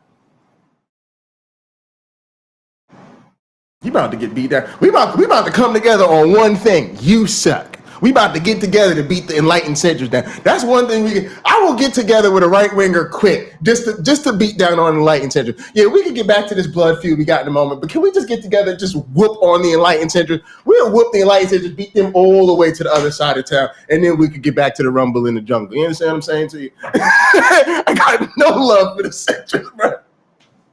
No love. You will see me and Jim Bob tag teaming just to get rid of the fucking centrist, and then we go back. Then we go back to our fight to the death. Okay. Whew. Y'all, that was fun. That was fun. All right, look, that was fun. I wanted to end it with a little bit of levity. So I have something you didn't even know you needed today. I got some bonus content for y'all. This is just some old school. I just popped up on my feed. I was like, we're going to do this on stream today. This is 15 minutes of old school Matt Dillahunty just destroying Christians, y'all. I know I can't follow that up. That debate was fire. That was the perfect stream. I've been wanting to bring y'all. So I just had to bring something fun. Let's just do this, y'all.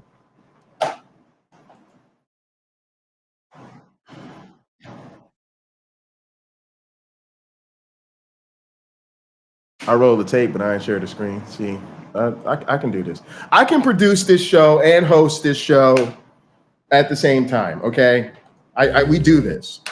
I don't need 5 people to make my show. So you're claiming there's a lack of evidence, and therefore there's no reason to believe it. Yep. Well, I got. How about this? How about I just come down there and punch your fat head in for Jesus? When you bring the true spirit of Jesus out of him. I've heard you guys. I love Jefferson.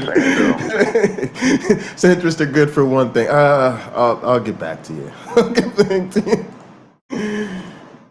When it comes to talking about the Bible, you guys are just practically illiterate. Me too, PC. I heard what you say, and you guys really don't have any facts at all. Like what?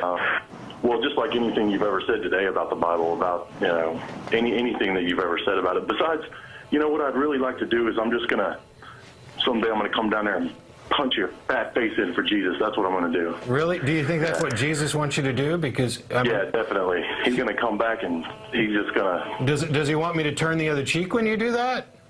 I don't know. Yeah. He's gonna be real happy. And at least we figured out who was illiterate. But one of my favorite. Yo, is this what he was like back then? I feel like he's in like his like jolly old, I don't say grandpa stage, but he was just dispatching with people's souls. Like, I think people give him such a bad rap for being like mean and callous. I think he was being way more callous back then. Cause like there's a period, let's be honest, there's today's Matt Dillahunty, huge fan, always. Oh, I'm a Matt Dillahunty guy. We don't agree on everything, but we agree on so much. I'm a really big fan. And when I started, I used to like go back and like watch old episodes of the Atheist Experience and like old debates he would give. And I like his talks. If I'm a really big fan of yours, I'll listen to your talk, because you got to remember your debates are half somebody else saying a bunch of bullshit I don't agree with. So if I really like you, I'm gonna listen to your talks and just give you the whole shit. Matt's given some great talks. Also does some great magic shit. It's like he's a cool dude. But I didn't see him like this Matt. Like back then, Matt's been doing this for a long, long time, y'all. I didn't see this iteration of Matt. I'm still a really big fan. Bring back this uber aggressive Matt Dillahunty. I'm here for it. I'm gonna come punch your face for Jesus. I mean, like, Sir, what do you say? Like, you're done. I am imposing my own moral standards on it, but you know what? I'm more moral than the God of the Bible. I'm more moral than any character in the Bible, and so are you. And I wish people like you would own up to that and realize it, instead of saying, oh, there's some standard that we don't understand. Oh, for crying out loud. Is there any possible way you could conceive of a standard that would punish this person and not punish this person when everything about you tells you that this person is a sick, evil predator and this person is an innocent, good-hearted individual? Can you even remotely conceive of that? And why would you care that somebody else can? It's like the people who call in to say, oh, well, what made you so mad at God? Nothing. Oh, yeah, I just want to strangle people. To Nothing. What made you so stupid that you think I was mad at God? Baby, want a cookie? It's the stupidest stuff. Either you can have a conversation about this or you can't. And if your claim is that I believe this, I don't really have a good reason, I can't really explain it to you, fine. Then accept the fact that you're not going to convince people about it. But if you can't do that, to come back with, oh, what are you know, did you get your feelings hurt? Did you lose somebody? Did you ask for something in prayer and not get it? Oh my God, I want to stick my foot right up your condescending ass. Okay, y'all, I'm gonna just give my take, like, and this is like deep down in my soul, y'all, because I'm saying something that I think is unfortunately painfully true about my loved ones.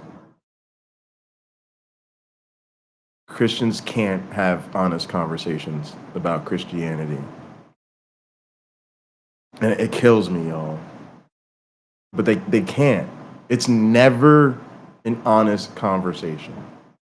Ever. Ever. I've seen a few try and get close. They sound wild, you know. They're like the ones who are like, yeah, I realize there's no evidence, and you know, I realize that means it's probably not true. But they can never go to like, the follow through is never there, if that makes any sense.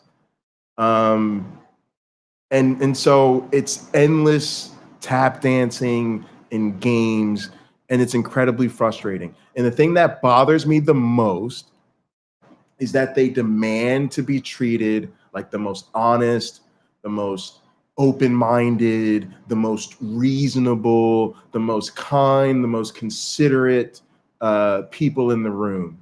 And it's suffocating. And it's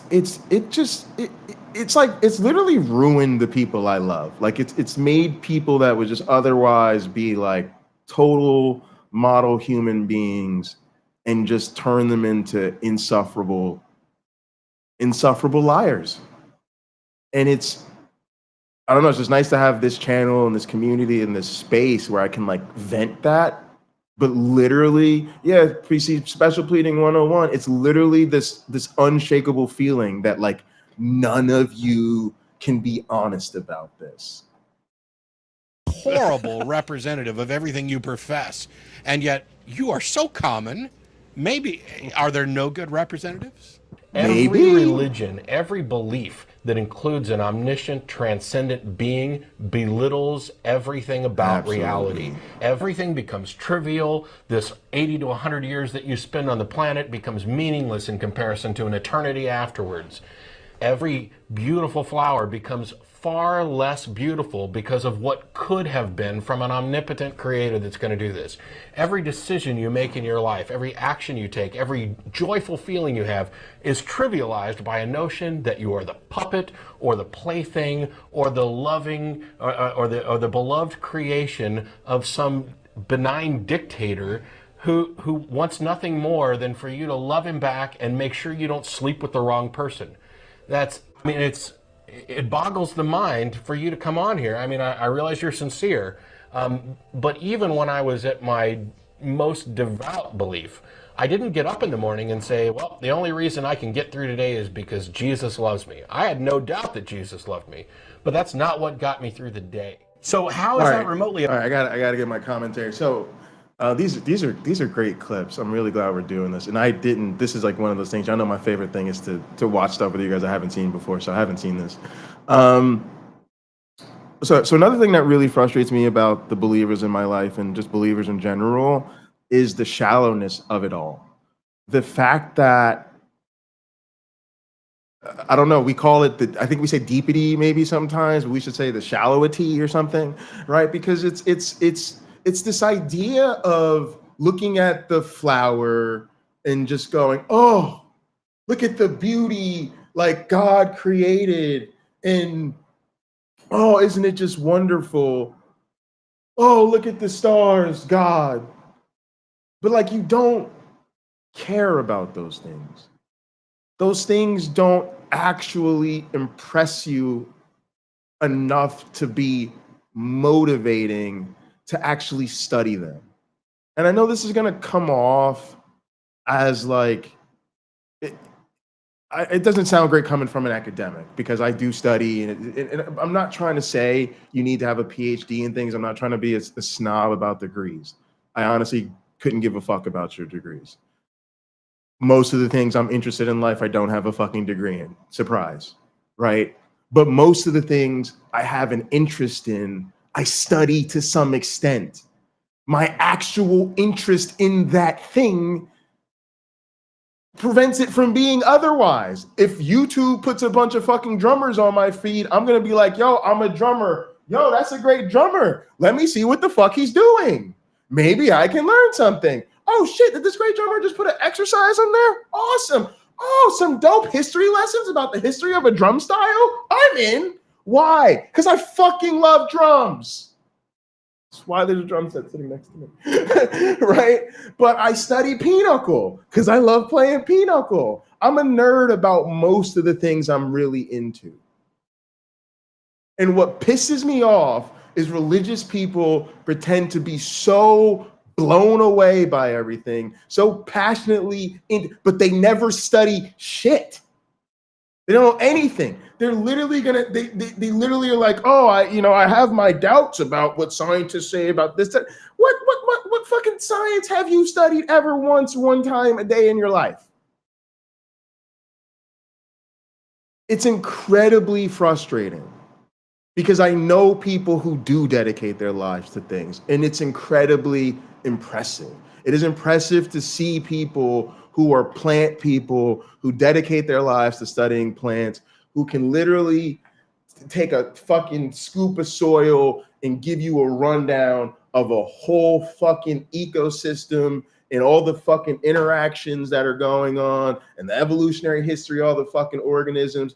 And you're like, I could have swore I was just looking at a clump of dirt. You're saying this is not just a clump of dirt? Like, it's crazy because they really care. They really care. So they really spent early mornings in lab, late nights cracking open the textbook, weekends, and you understand what I'm saying to you? I just get so sick of that fake, superficial, I'm going to pretend to be motivated by things in the face of people who really are. I find it incredibly insulting.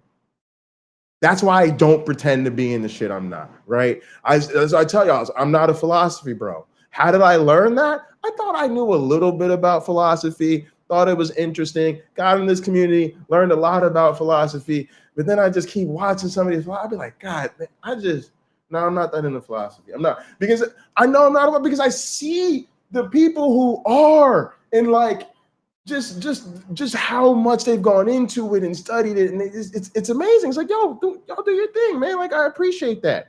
Like, even my students say, y'all, they made a phylogeny, and I was like, they don't realize. Like, I was like, I'm just so impressed because this is what the work looks like. You take the traits of the organisms, you figure out which organisms have which traits and which don't. You figure out how they should be grouped based on that, and then you actually build the tree of life, like from scratch. Like, it's not like from a template, nothing. I'm like literally like, all right, we're gonna make a table of traits, and I'm like, all right, draw the fucking phylogeny. Figure it out. Obviously, they've had videos to help them, and that's what they're learning about in their textbook, and they did good. And of course, they had questions, and some of them made mistakes, but I don't care that they got it perfect. I care that they put the work in so that they understand that this is how biology works. so that they understand that the tree of life isn't a fucking guess, and so that they can see the process and that they've tried to do it and they've tried to struggle with it. And then you're just like, yes, it's like a simple classroom exercise, but it's so much because it puts them so far down the road of actually doing the work and understanding what the fuck it takes to figure out how the world around us works. And religion doesn't do it.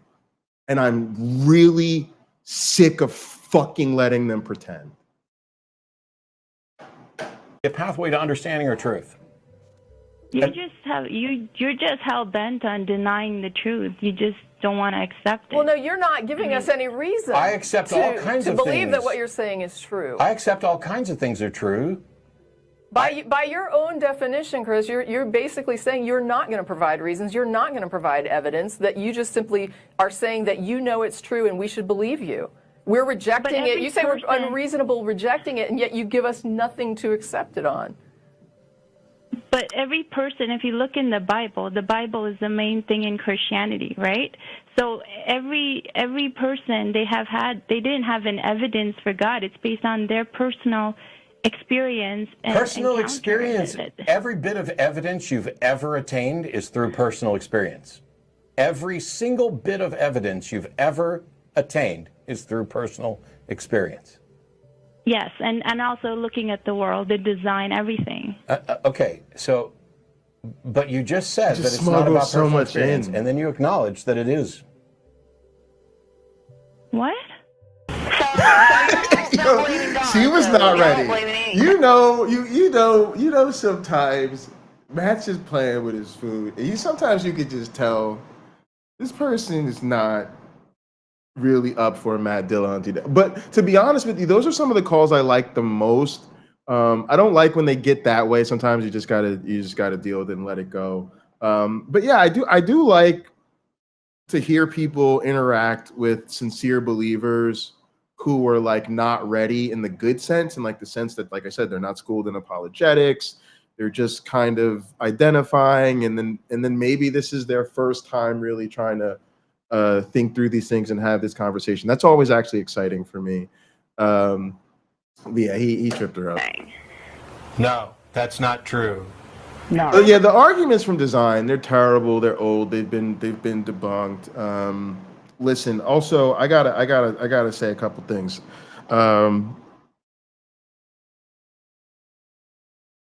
I heard Rationality Rules did this.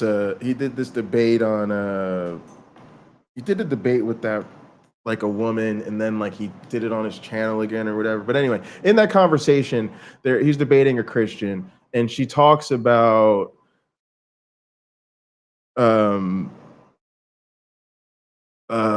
God. I totally forgot what the fuck I was gonna say. All right, it'll come back to me. Carry on. God's everything, so if you don't believe in him, then you believe in nothing. Oh, okay, so you're defining God as everything. Well, God made everything. Like, how can you walk outside and look at the trees and the sky and be like, there's no God? Okay, so I'm kind of confused because you've said God made everything, and then you've said God is everything, and now you want us to look at trees, and that's evidence of God. Well, yeah, the Big Bang didn't make the trees. How did the trees get here? Acorns, seeds. Well, what about those? And what about before that and before that? Right. And Okay. So design. All right. So they're having this conversation, and they were talking about why does God allow evil?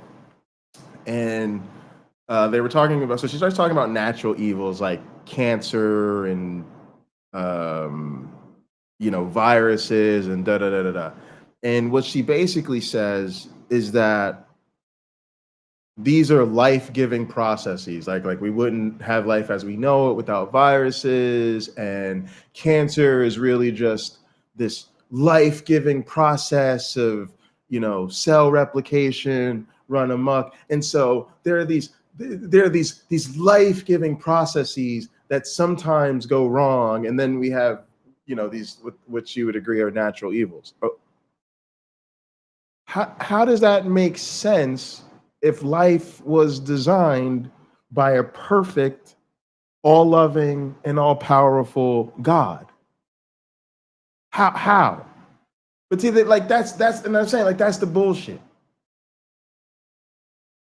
How is it? Because, and that's what I mean by design. How is it a perfect design if cancer is the result? Because if the shit was perfect, you should be able to get cell replication without cancer. You should be able to get just the good viruses, but no fucking COVID-19 up in this bitch. So if it's not designed, that makes a lot of sense because it's just a natural process and it fucking blows. So it's literally just an argument from ignorance, and they don't care. The other thing is, we now know that we evolved. We know how the earth was formed.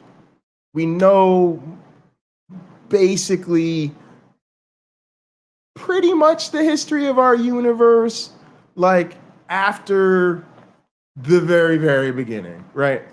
And we know we can describe in very gory, boring, and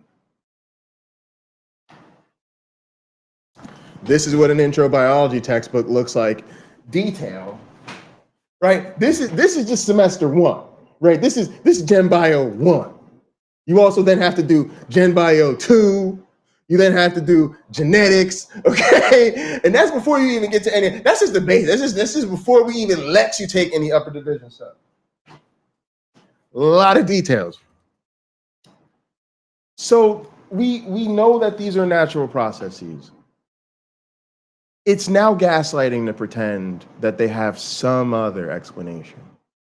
And this is where Christians like to say that they love science, they accept science, sure, but their ability to resolve scientific thinking with their God beliefs is not science at all. It's theology. Science is about natural explanations for natural phenomena. And so once we have a natural explanation for that natural phenomena, like that's how we did. So essentially, they'll basically, what Christians basically say to you is, I know what science says, but my book says something else. And I don't care how scientific they pretend to be. I don't care if they're old earth people. I don't care if they're theistic evolutionist people. If they believe we were created or God created the universe or any of that, it's fucking theology. None of that shit is scientific. It's just not. The other thing, yeah, there's no design, y'all. It's fucking awful. The other thing is that means that if God is the designer, if he is the designer, he designed it as though he didn't design it. That's your game. If you're gonna insist that it was all designed, God designed it to look like he doesn't exist. Okay. Code for life on this planet. Most people sign their shit. The evidence points to the fact that there is sometime way back in our history a common ancestor, that life is this divergent pattern, a self-replicating divergent pattern that is evolved over time through natural selection. Sarah. That's where the evidence. I don't claim of this absolute certainty or knowledge. I don't claim. And the host, your host with the most, all the way from the East Coast, is back on the East Coast. All my East Coast peoples need to hit me up. To know that there is no God anywhere. Okay, well that's cool because I didn't realize that. I thought that atheists were pretty hand in hand, hardline. There is no God, and we know that for sure. I happen to believe there is no God, but I don't claim this as an absolute certainty because I think absolute certainty is useless. Good to see you, Michael. We can know anything. I think it is pretty close to knowledge, at least for me. But you admit that that's kind of subjective and certainly at least arguable. Sure. But the only thing that's going to change my mind is evidence and reasoned argument, not appeals to Michael, emotion. this is what you need to do. You need to reach out to Ultimated Judeo-Christian, and you need to have a conversation about what it means to be the bride of Christ. Yep. And you need to have your significant other co-host that conversation with you, because it's going to be a story that you cannot tell them if they were not there. They will need to see it to believe it. Not eyewitness testimonial anecdotal evidence of my grandpa had cancer and we prayed and he got better. Well, so what? What are you hiding from? I see atheism as an intellectual excuse to hide behind all this pain you are describing. Well, what about Christianity and justifying suffering, which is a very defeatist attitude, and that leads to a lack of desire to relieve suffering because they can just pray for it and find meaning in other people's suffering, which I find right, or believe that someday later it'll all be set right. All the injustices, all this pain and suffering is worthwhile because you'll go to heaven. Well, I agree, but I wouldn't have responded anything like that.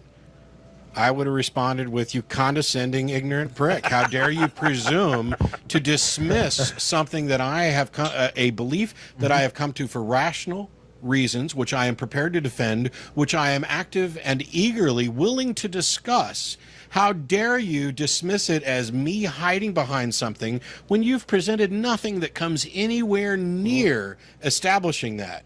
How dare you argue so dishonorably and so dishonestly about something that you profess to hold dear? Either make your case or shut the fuck up. But don't come with nonsense like that. What would But you consider but see, like I am with that. And more Christians need to be put on blast. Like, if I could summarize my distaste for Christianity, it would be twofold. The first pillar is that son of a bitch is not true. But the second pillar is it's not good. And it's really annoying, again, to just have people grandstand in your face when they're full of shit. And another thing that bothers me about it is, because I know I'm speaking to a lot of y'all on this one too, how come once they realize you're a non-believer and likely sincere in your non-belief, they never want to talk about it? And then all of a sudden, the pressure's on you to be the one to never speak about their faith. Now, but you're still a Christian, right? Yeah. You still going to church, right? Yeah. So they be in there on Sunday singing all them songs, listening how Jesus is the most important thing, and evangelize. I'm going to spread the word of God to the mountains. I'm going to shout it from the rooftops. I'm going to tell my neighbor. I'm going to always be they all about that, but then they want you to hush up and not talk about it. I find that to be a form of bullying, quite frankly. And I really find it quite abusive, especially from the same people who any other time, under any other circumstances, won't shut the fuck up about Jesus. Matter of fact, they may be the same motherfuckers who, when you were growing up and they had a position of power in your life, made your whole life about Jesus every fucking day. But now that you done grown up to be a principled non-believer, you ain't supposed to never have nothing to say. Funny how that works. Evidence that meets the criteria for the existence of God. Which God? Well, it doesn't matter. It does matter. Well, wait, who's asking the question, me or you? Well, you asked a question, and I'm asking for clarification. So right now I'm asking a question. Is there a problem with that? Yeah, am I the host now? Okay, are you just going to sit there and be a douche? Because I can move on to other callers. No, you don't have that. Hey, If you ask me a question and I ask for clarification, and you're unwilling to give it, then it seems to me you're not interested in an actual conversation. No, I'll answer. It doesn't matter to me. Okay, then it doesn't matter to me either. Actually hear God's voice. That's not really how. All right, hang on a sec, because this is going to be good, and I'm going to go in between clips. So Sarah said Christians in particular need to loosen up about the Bible. I think this is a really interesting point because I wonder about this too. And I think we're, to be honest, having a healthy, I'm gonna go ahead and say healthy debate in our community about like, is this possible and is this desirable, right? Like, can we move Christians to be less literal? Can we move them to be more progressive? And I'm not sure exactly what you mean by loosen up, but we definitely usually have some of those connotations in mind. I don't know. One of the things I think is probably the death knell about Christianity is I sometimes say like the one fatal flaw of Christianity is that you can't be honest about the fact that it's probably not true. And I think that what I'm getting at is I think in a way it's uniquely attached itself to literal claims in ways that like I don't want to say that other religions haven't, but maybe they've figured out how to deal with, or at least modern practitioners of them have.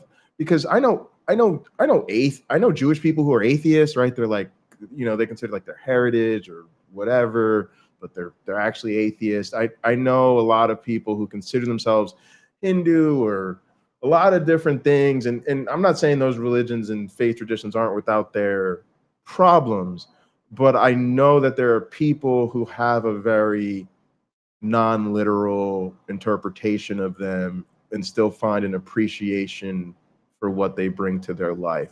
I don't know that's what I'm wondering. What do you guys think? I don't know. Do you guys think can Christianity get to a place where it accepts people who aren't born to a virgin and Jesus probably didn't literally die and stay dead for 3 days and rise again? Like, is there something like, can there be like a non-literal symbolic tradition? Like, I personally think it'd be fine. I think most of what people actually want and value out of Christianity doesn't require the super literal thing, but I feel like at an institutional level it's too late because the churches will never get behind that, and like the power brokers in the faith. So I don't know. What do y'all think? It feels like Christianity is a bit too attached to its literal claims. I'd love to be wrong about that. Happening, you just believe that you hear it, but it's not really hearing it? It's like I have the Holy Spirit in me, so I'm being guided by Him. How do you know? Because I know. I know when He speaks to me. Chris, do you understand that because I know is not in any way an explanation? It doesn't do anything to explain anything. It doesn't help anybody understand.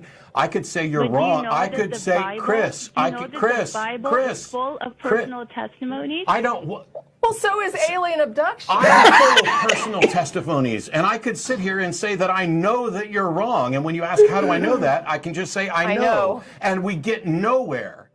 Right, I understand. I missed that woman. What happened to her?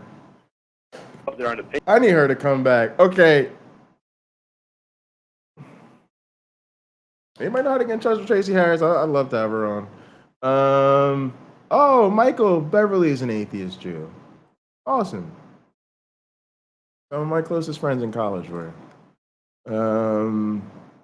So what was I gonna? Oh, so Sarah said something about migraines. Talking about migraines. I'm not a medical doctor, but ask your if you suffer from migraines, ask your headache doctor if Aimovig is right for you. Side effects include head explosion, turning into a black person, limbs falling off, and drowsiness. All right. So seriously though, no, like modern medicine is incredible. And one of the real things that's been grinding my gears lately is realizing the ways in which Christianity, religion, spirituality in general is really used instead of proper healthcare. And we talk about that quite a bit, but I don't think we talk about it enough with things like mental health. And it super bothers me that even in sort of the mundane everydayness of Christianity, there's a lot of this talk of like, well, I was depressed and God saved me, or oh my goodness, I had crippling anxiety before I joined the church. And and usually they're ruining people's mental health, right? Like making them anguish over sin, making them anguish over being sexually attracted to someone, or having a drink after work, or oh my God, literally they hate themselves because they watched adult films. As adults, they watched an adult film and they actually hate themselves for it. Not an exaggeration. Why do we still pretend that this is okay when we understand the importance of mental health? I feel like I'm not just being gaslit by the church, but I'm also being gaslit by society that wants to at one time tell me both these things are true. Like, we both understand the importance of mental health. We need to promote good mental health. We need to take mental health seriously. We need to understand that mental health is health and all this type of bullshit. And then we turn around and like, oh yeah, but spirituality, that's cool. Juju magic, that's cool. Oh, are you hooked on crack? Maybe Jesus, right? We even do that. Like I'm guilty of this because I was one of those people who used to say the best argument I ever heard for Christianity was sobriety. All right, come to think of it, I wasn't necessarily wrong. That's still probably the best argument I've heard, but it's not a good one. And it's also wrong. And I got to be honest with you, as an atheist, I think it's bullshit. And I don't think we should encourage people to say that, because guess what? I don't think Jesus ever made anybody sober. I think one of two things likely happened. One, and I'm so glad I host a fucking podcast. Yo, if I host this channel, I'd have to take responsibility for the fact that these are things I sit around thinking about with like no constructive outlet other than me sitting around my kitchen thinking about these things when I should actually be doing something productive with my life. But anyway, I was like very deep in thought about this.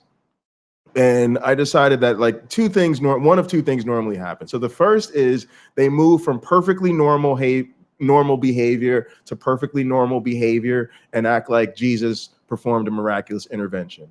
So they used to like watch porn and have a drink or two after work or whatever, right? And they totally pathologized that. I was a drunk and I was addicted to porn and like, right, they pathologized. They make it sound like it's the worst thing ever. And then they joined this community, this church. And if anything, they probably just got busy, right? That's what happens when you join a church. You join a church and they always have it. You do some shit, you running around, and then they're laying the guilt trip on you about your sin and all these fucking things. And then your dumbass opened up to one of the leaders, and now they've been guilt tripping you and checking on you and all this type of bullshit. And so then you move from perfectly normal behavior, like I used to have a drink once in a while, smoke a joint every now and then, and jerk off when I felt like it. And now they move to this other perfectly normal behavior, which is I don't drink, I no longer watch porn, and I stop smoking weed, which again, perfectly normal. There's plenty of people who just don't watch porn, don't drink alcohol, or don't smoke weed, and definitely plenty of people who don't do them for significant periods of time, right?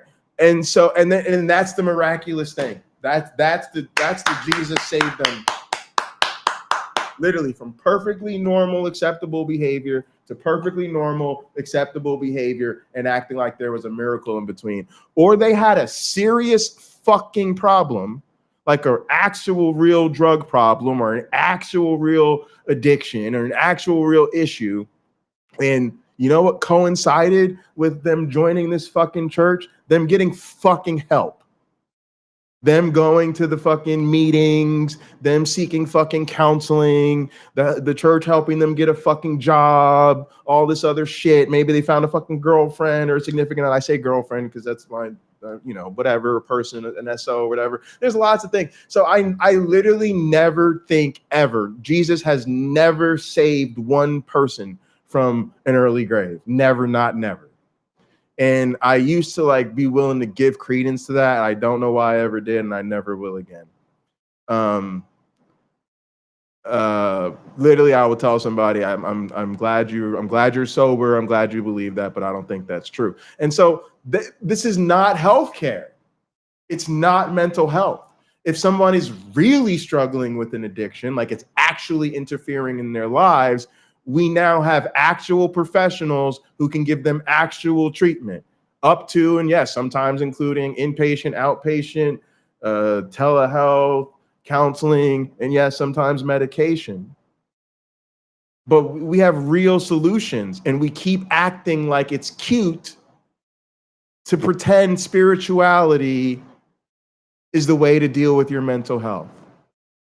And just like it's gross if someone says they're going to try to pray their cancer away, it's gross if someone wants to pray their anxiety away, or Jesus saved me from the bottle, or Jesus saved me from being self-conscious. That's all a bunch of bullshit. And if we're going to take mental health seriously, how about we take mental health seriously? But there's literally nothing we won't sacrifice to hold on to these delusions. Opinion.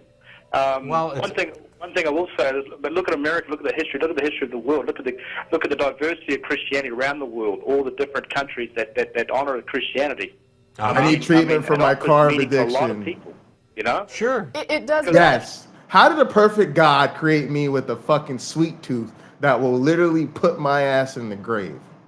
I'm gonna admit my design is all the way fucked up. I've seen people incarcerated And for drugs 10, 20 drugs years. make people feel good. What? Drugs make people feel good. Temporarily. Y'all, my sweet tooth is so bad.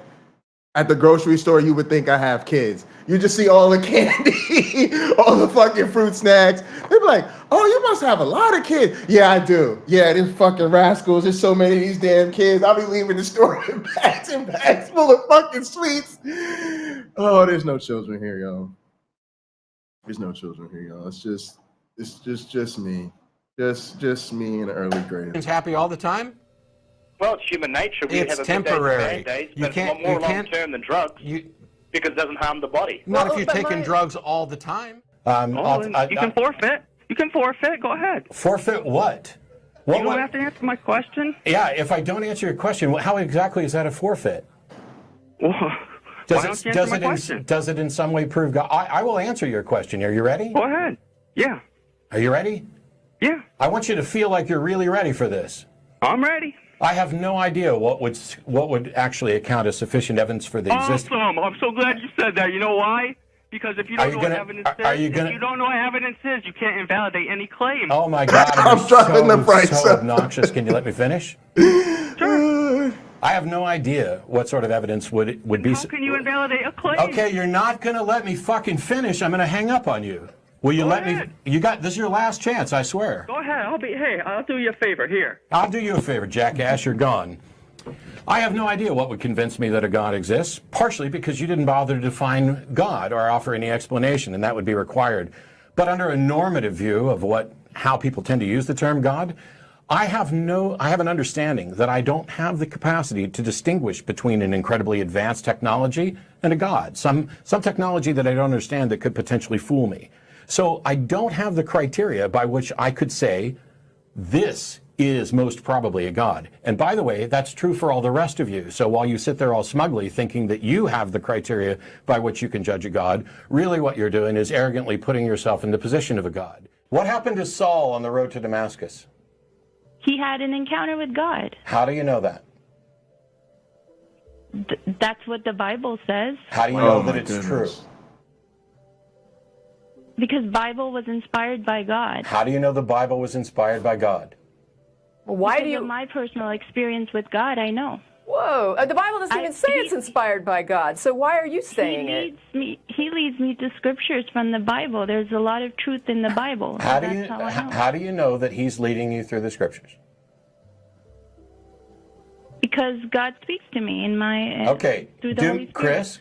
Chris, does God answer your prayers and give you guidance on what to do? Of course. Then pray. Yes. Then pray Absolutely. Then pray to your God right now and ask him what he wants you to say to us. And Okay, but he doesn't always answer right away. I mean, I tell you what, call back after he answers. All right. Somebody tell Uncle Bobby I made it 2 hours, 5 minutes, and 15 seconds into this stream. Kitty table with that shit. Kitty table with that shit. And there's something so interesting here. There's a bifurcation. Okay, I know that's mean. They don't all want to go sit at the kitty table. Okay, you don't want to go sit at the kitty table. Had it so.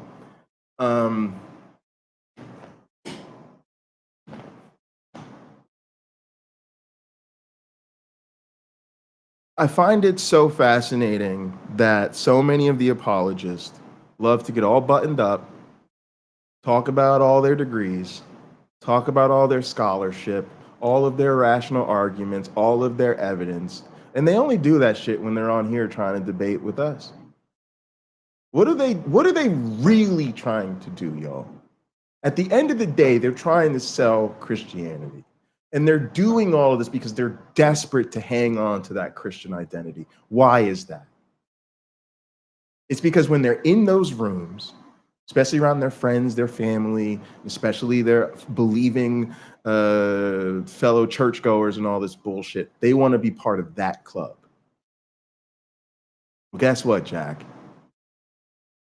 The ticket to entry for that club isn't a PhD, a fucking dissertation on the rationality and the fucking evidences. It's, I know the Bible, I know because Bible said so. God tells me, God found my keys. God tells me what job to take. God tells me who to date. God watches everything I do. Baby brain. Baby brain. And they're doing all of those intellectual backflips and playing all those fucking, they've literally dedicated their life to word games so they can maintain their identity in that club. So people that call up with this babble talk will think that they're impressive. Congratulations. You're the smartest person in a room full of idiots.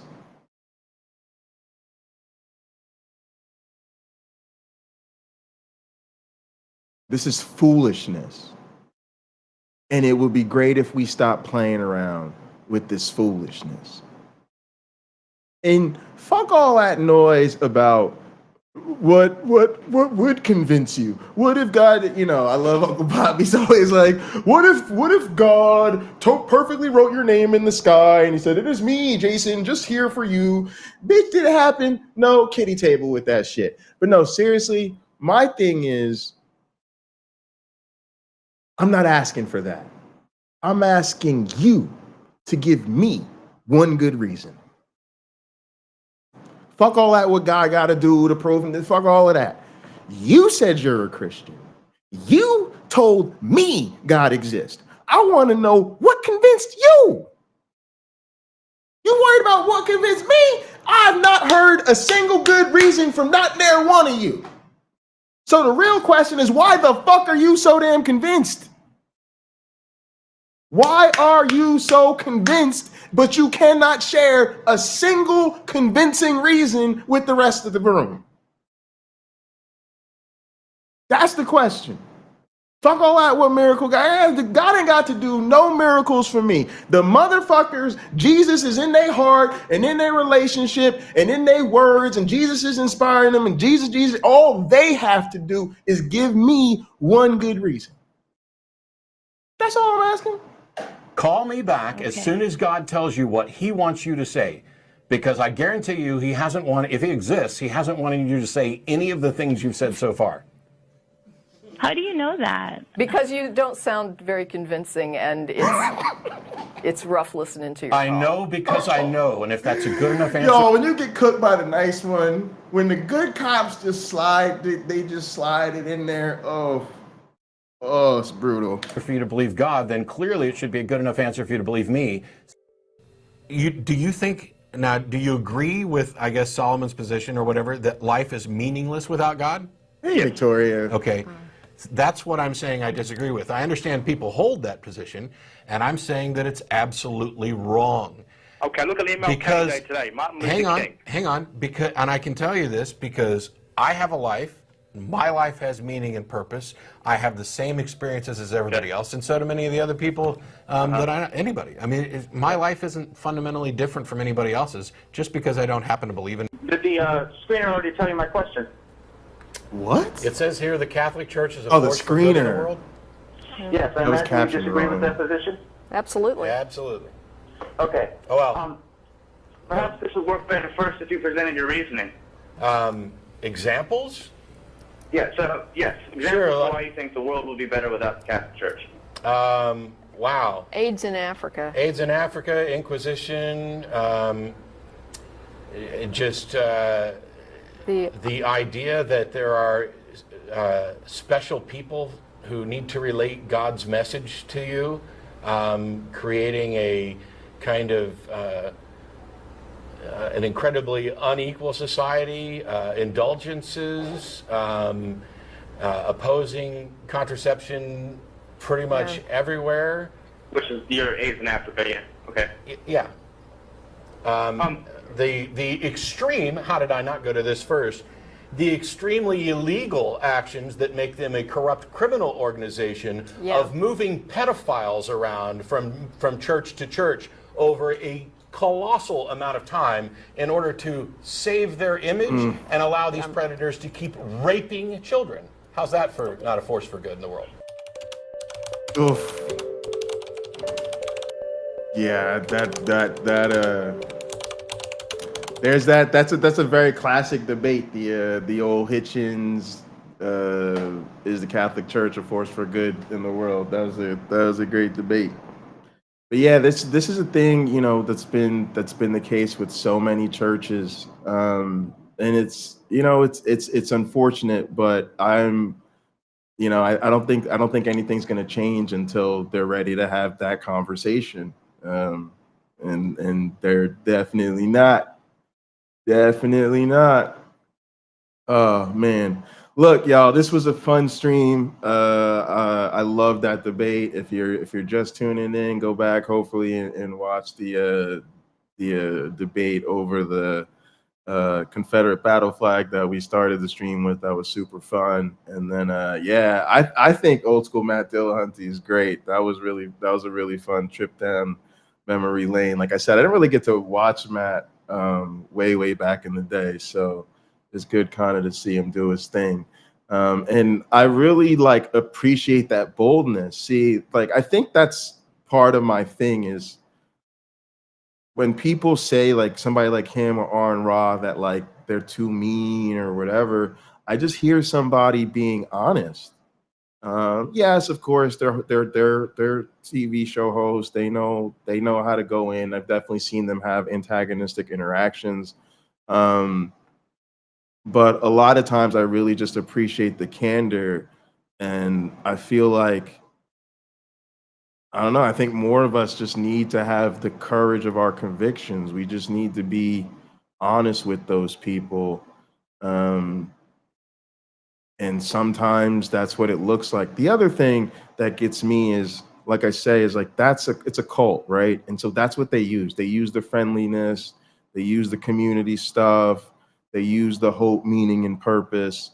And so, yeah, you're gonna have to get in and kind of undergird those things when they're being weaponized to maintain the faith, unfortunately. But look, love y'all. Y'all already know, after party and gather, link in the description.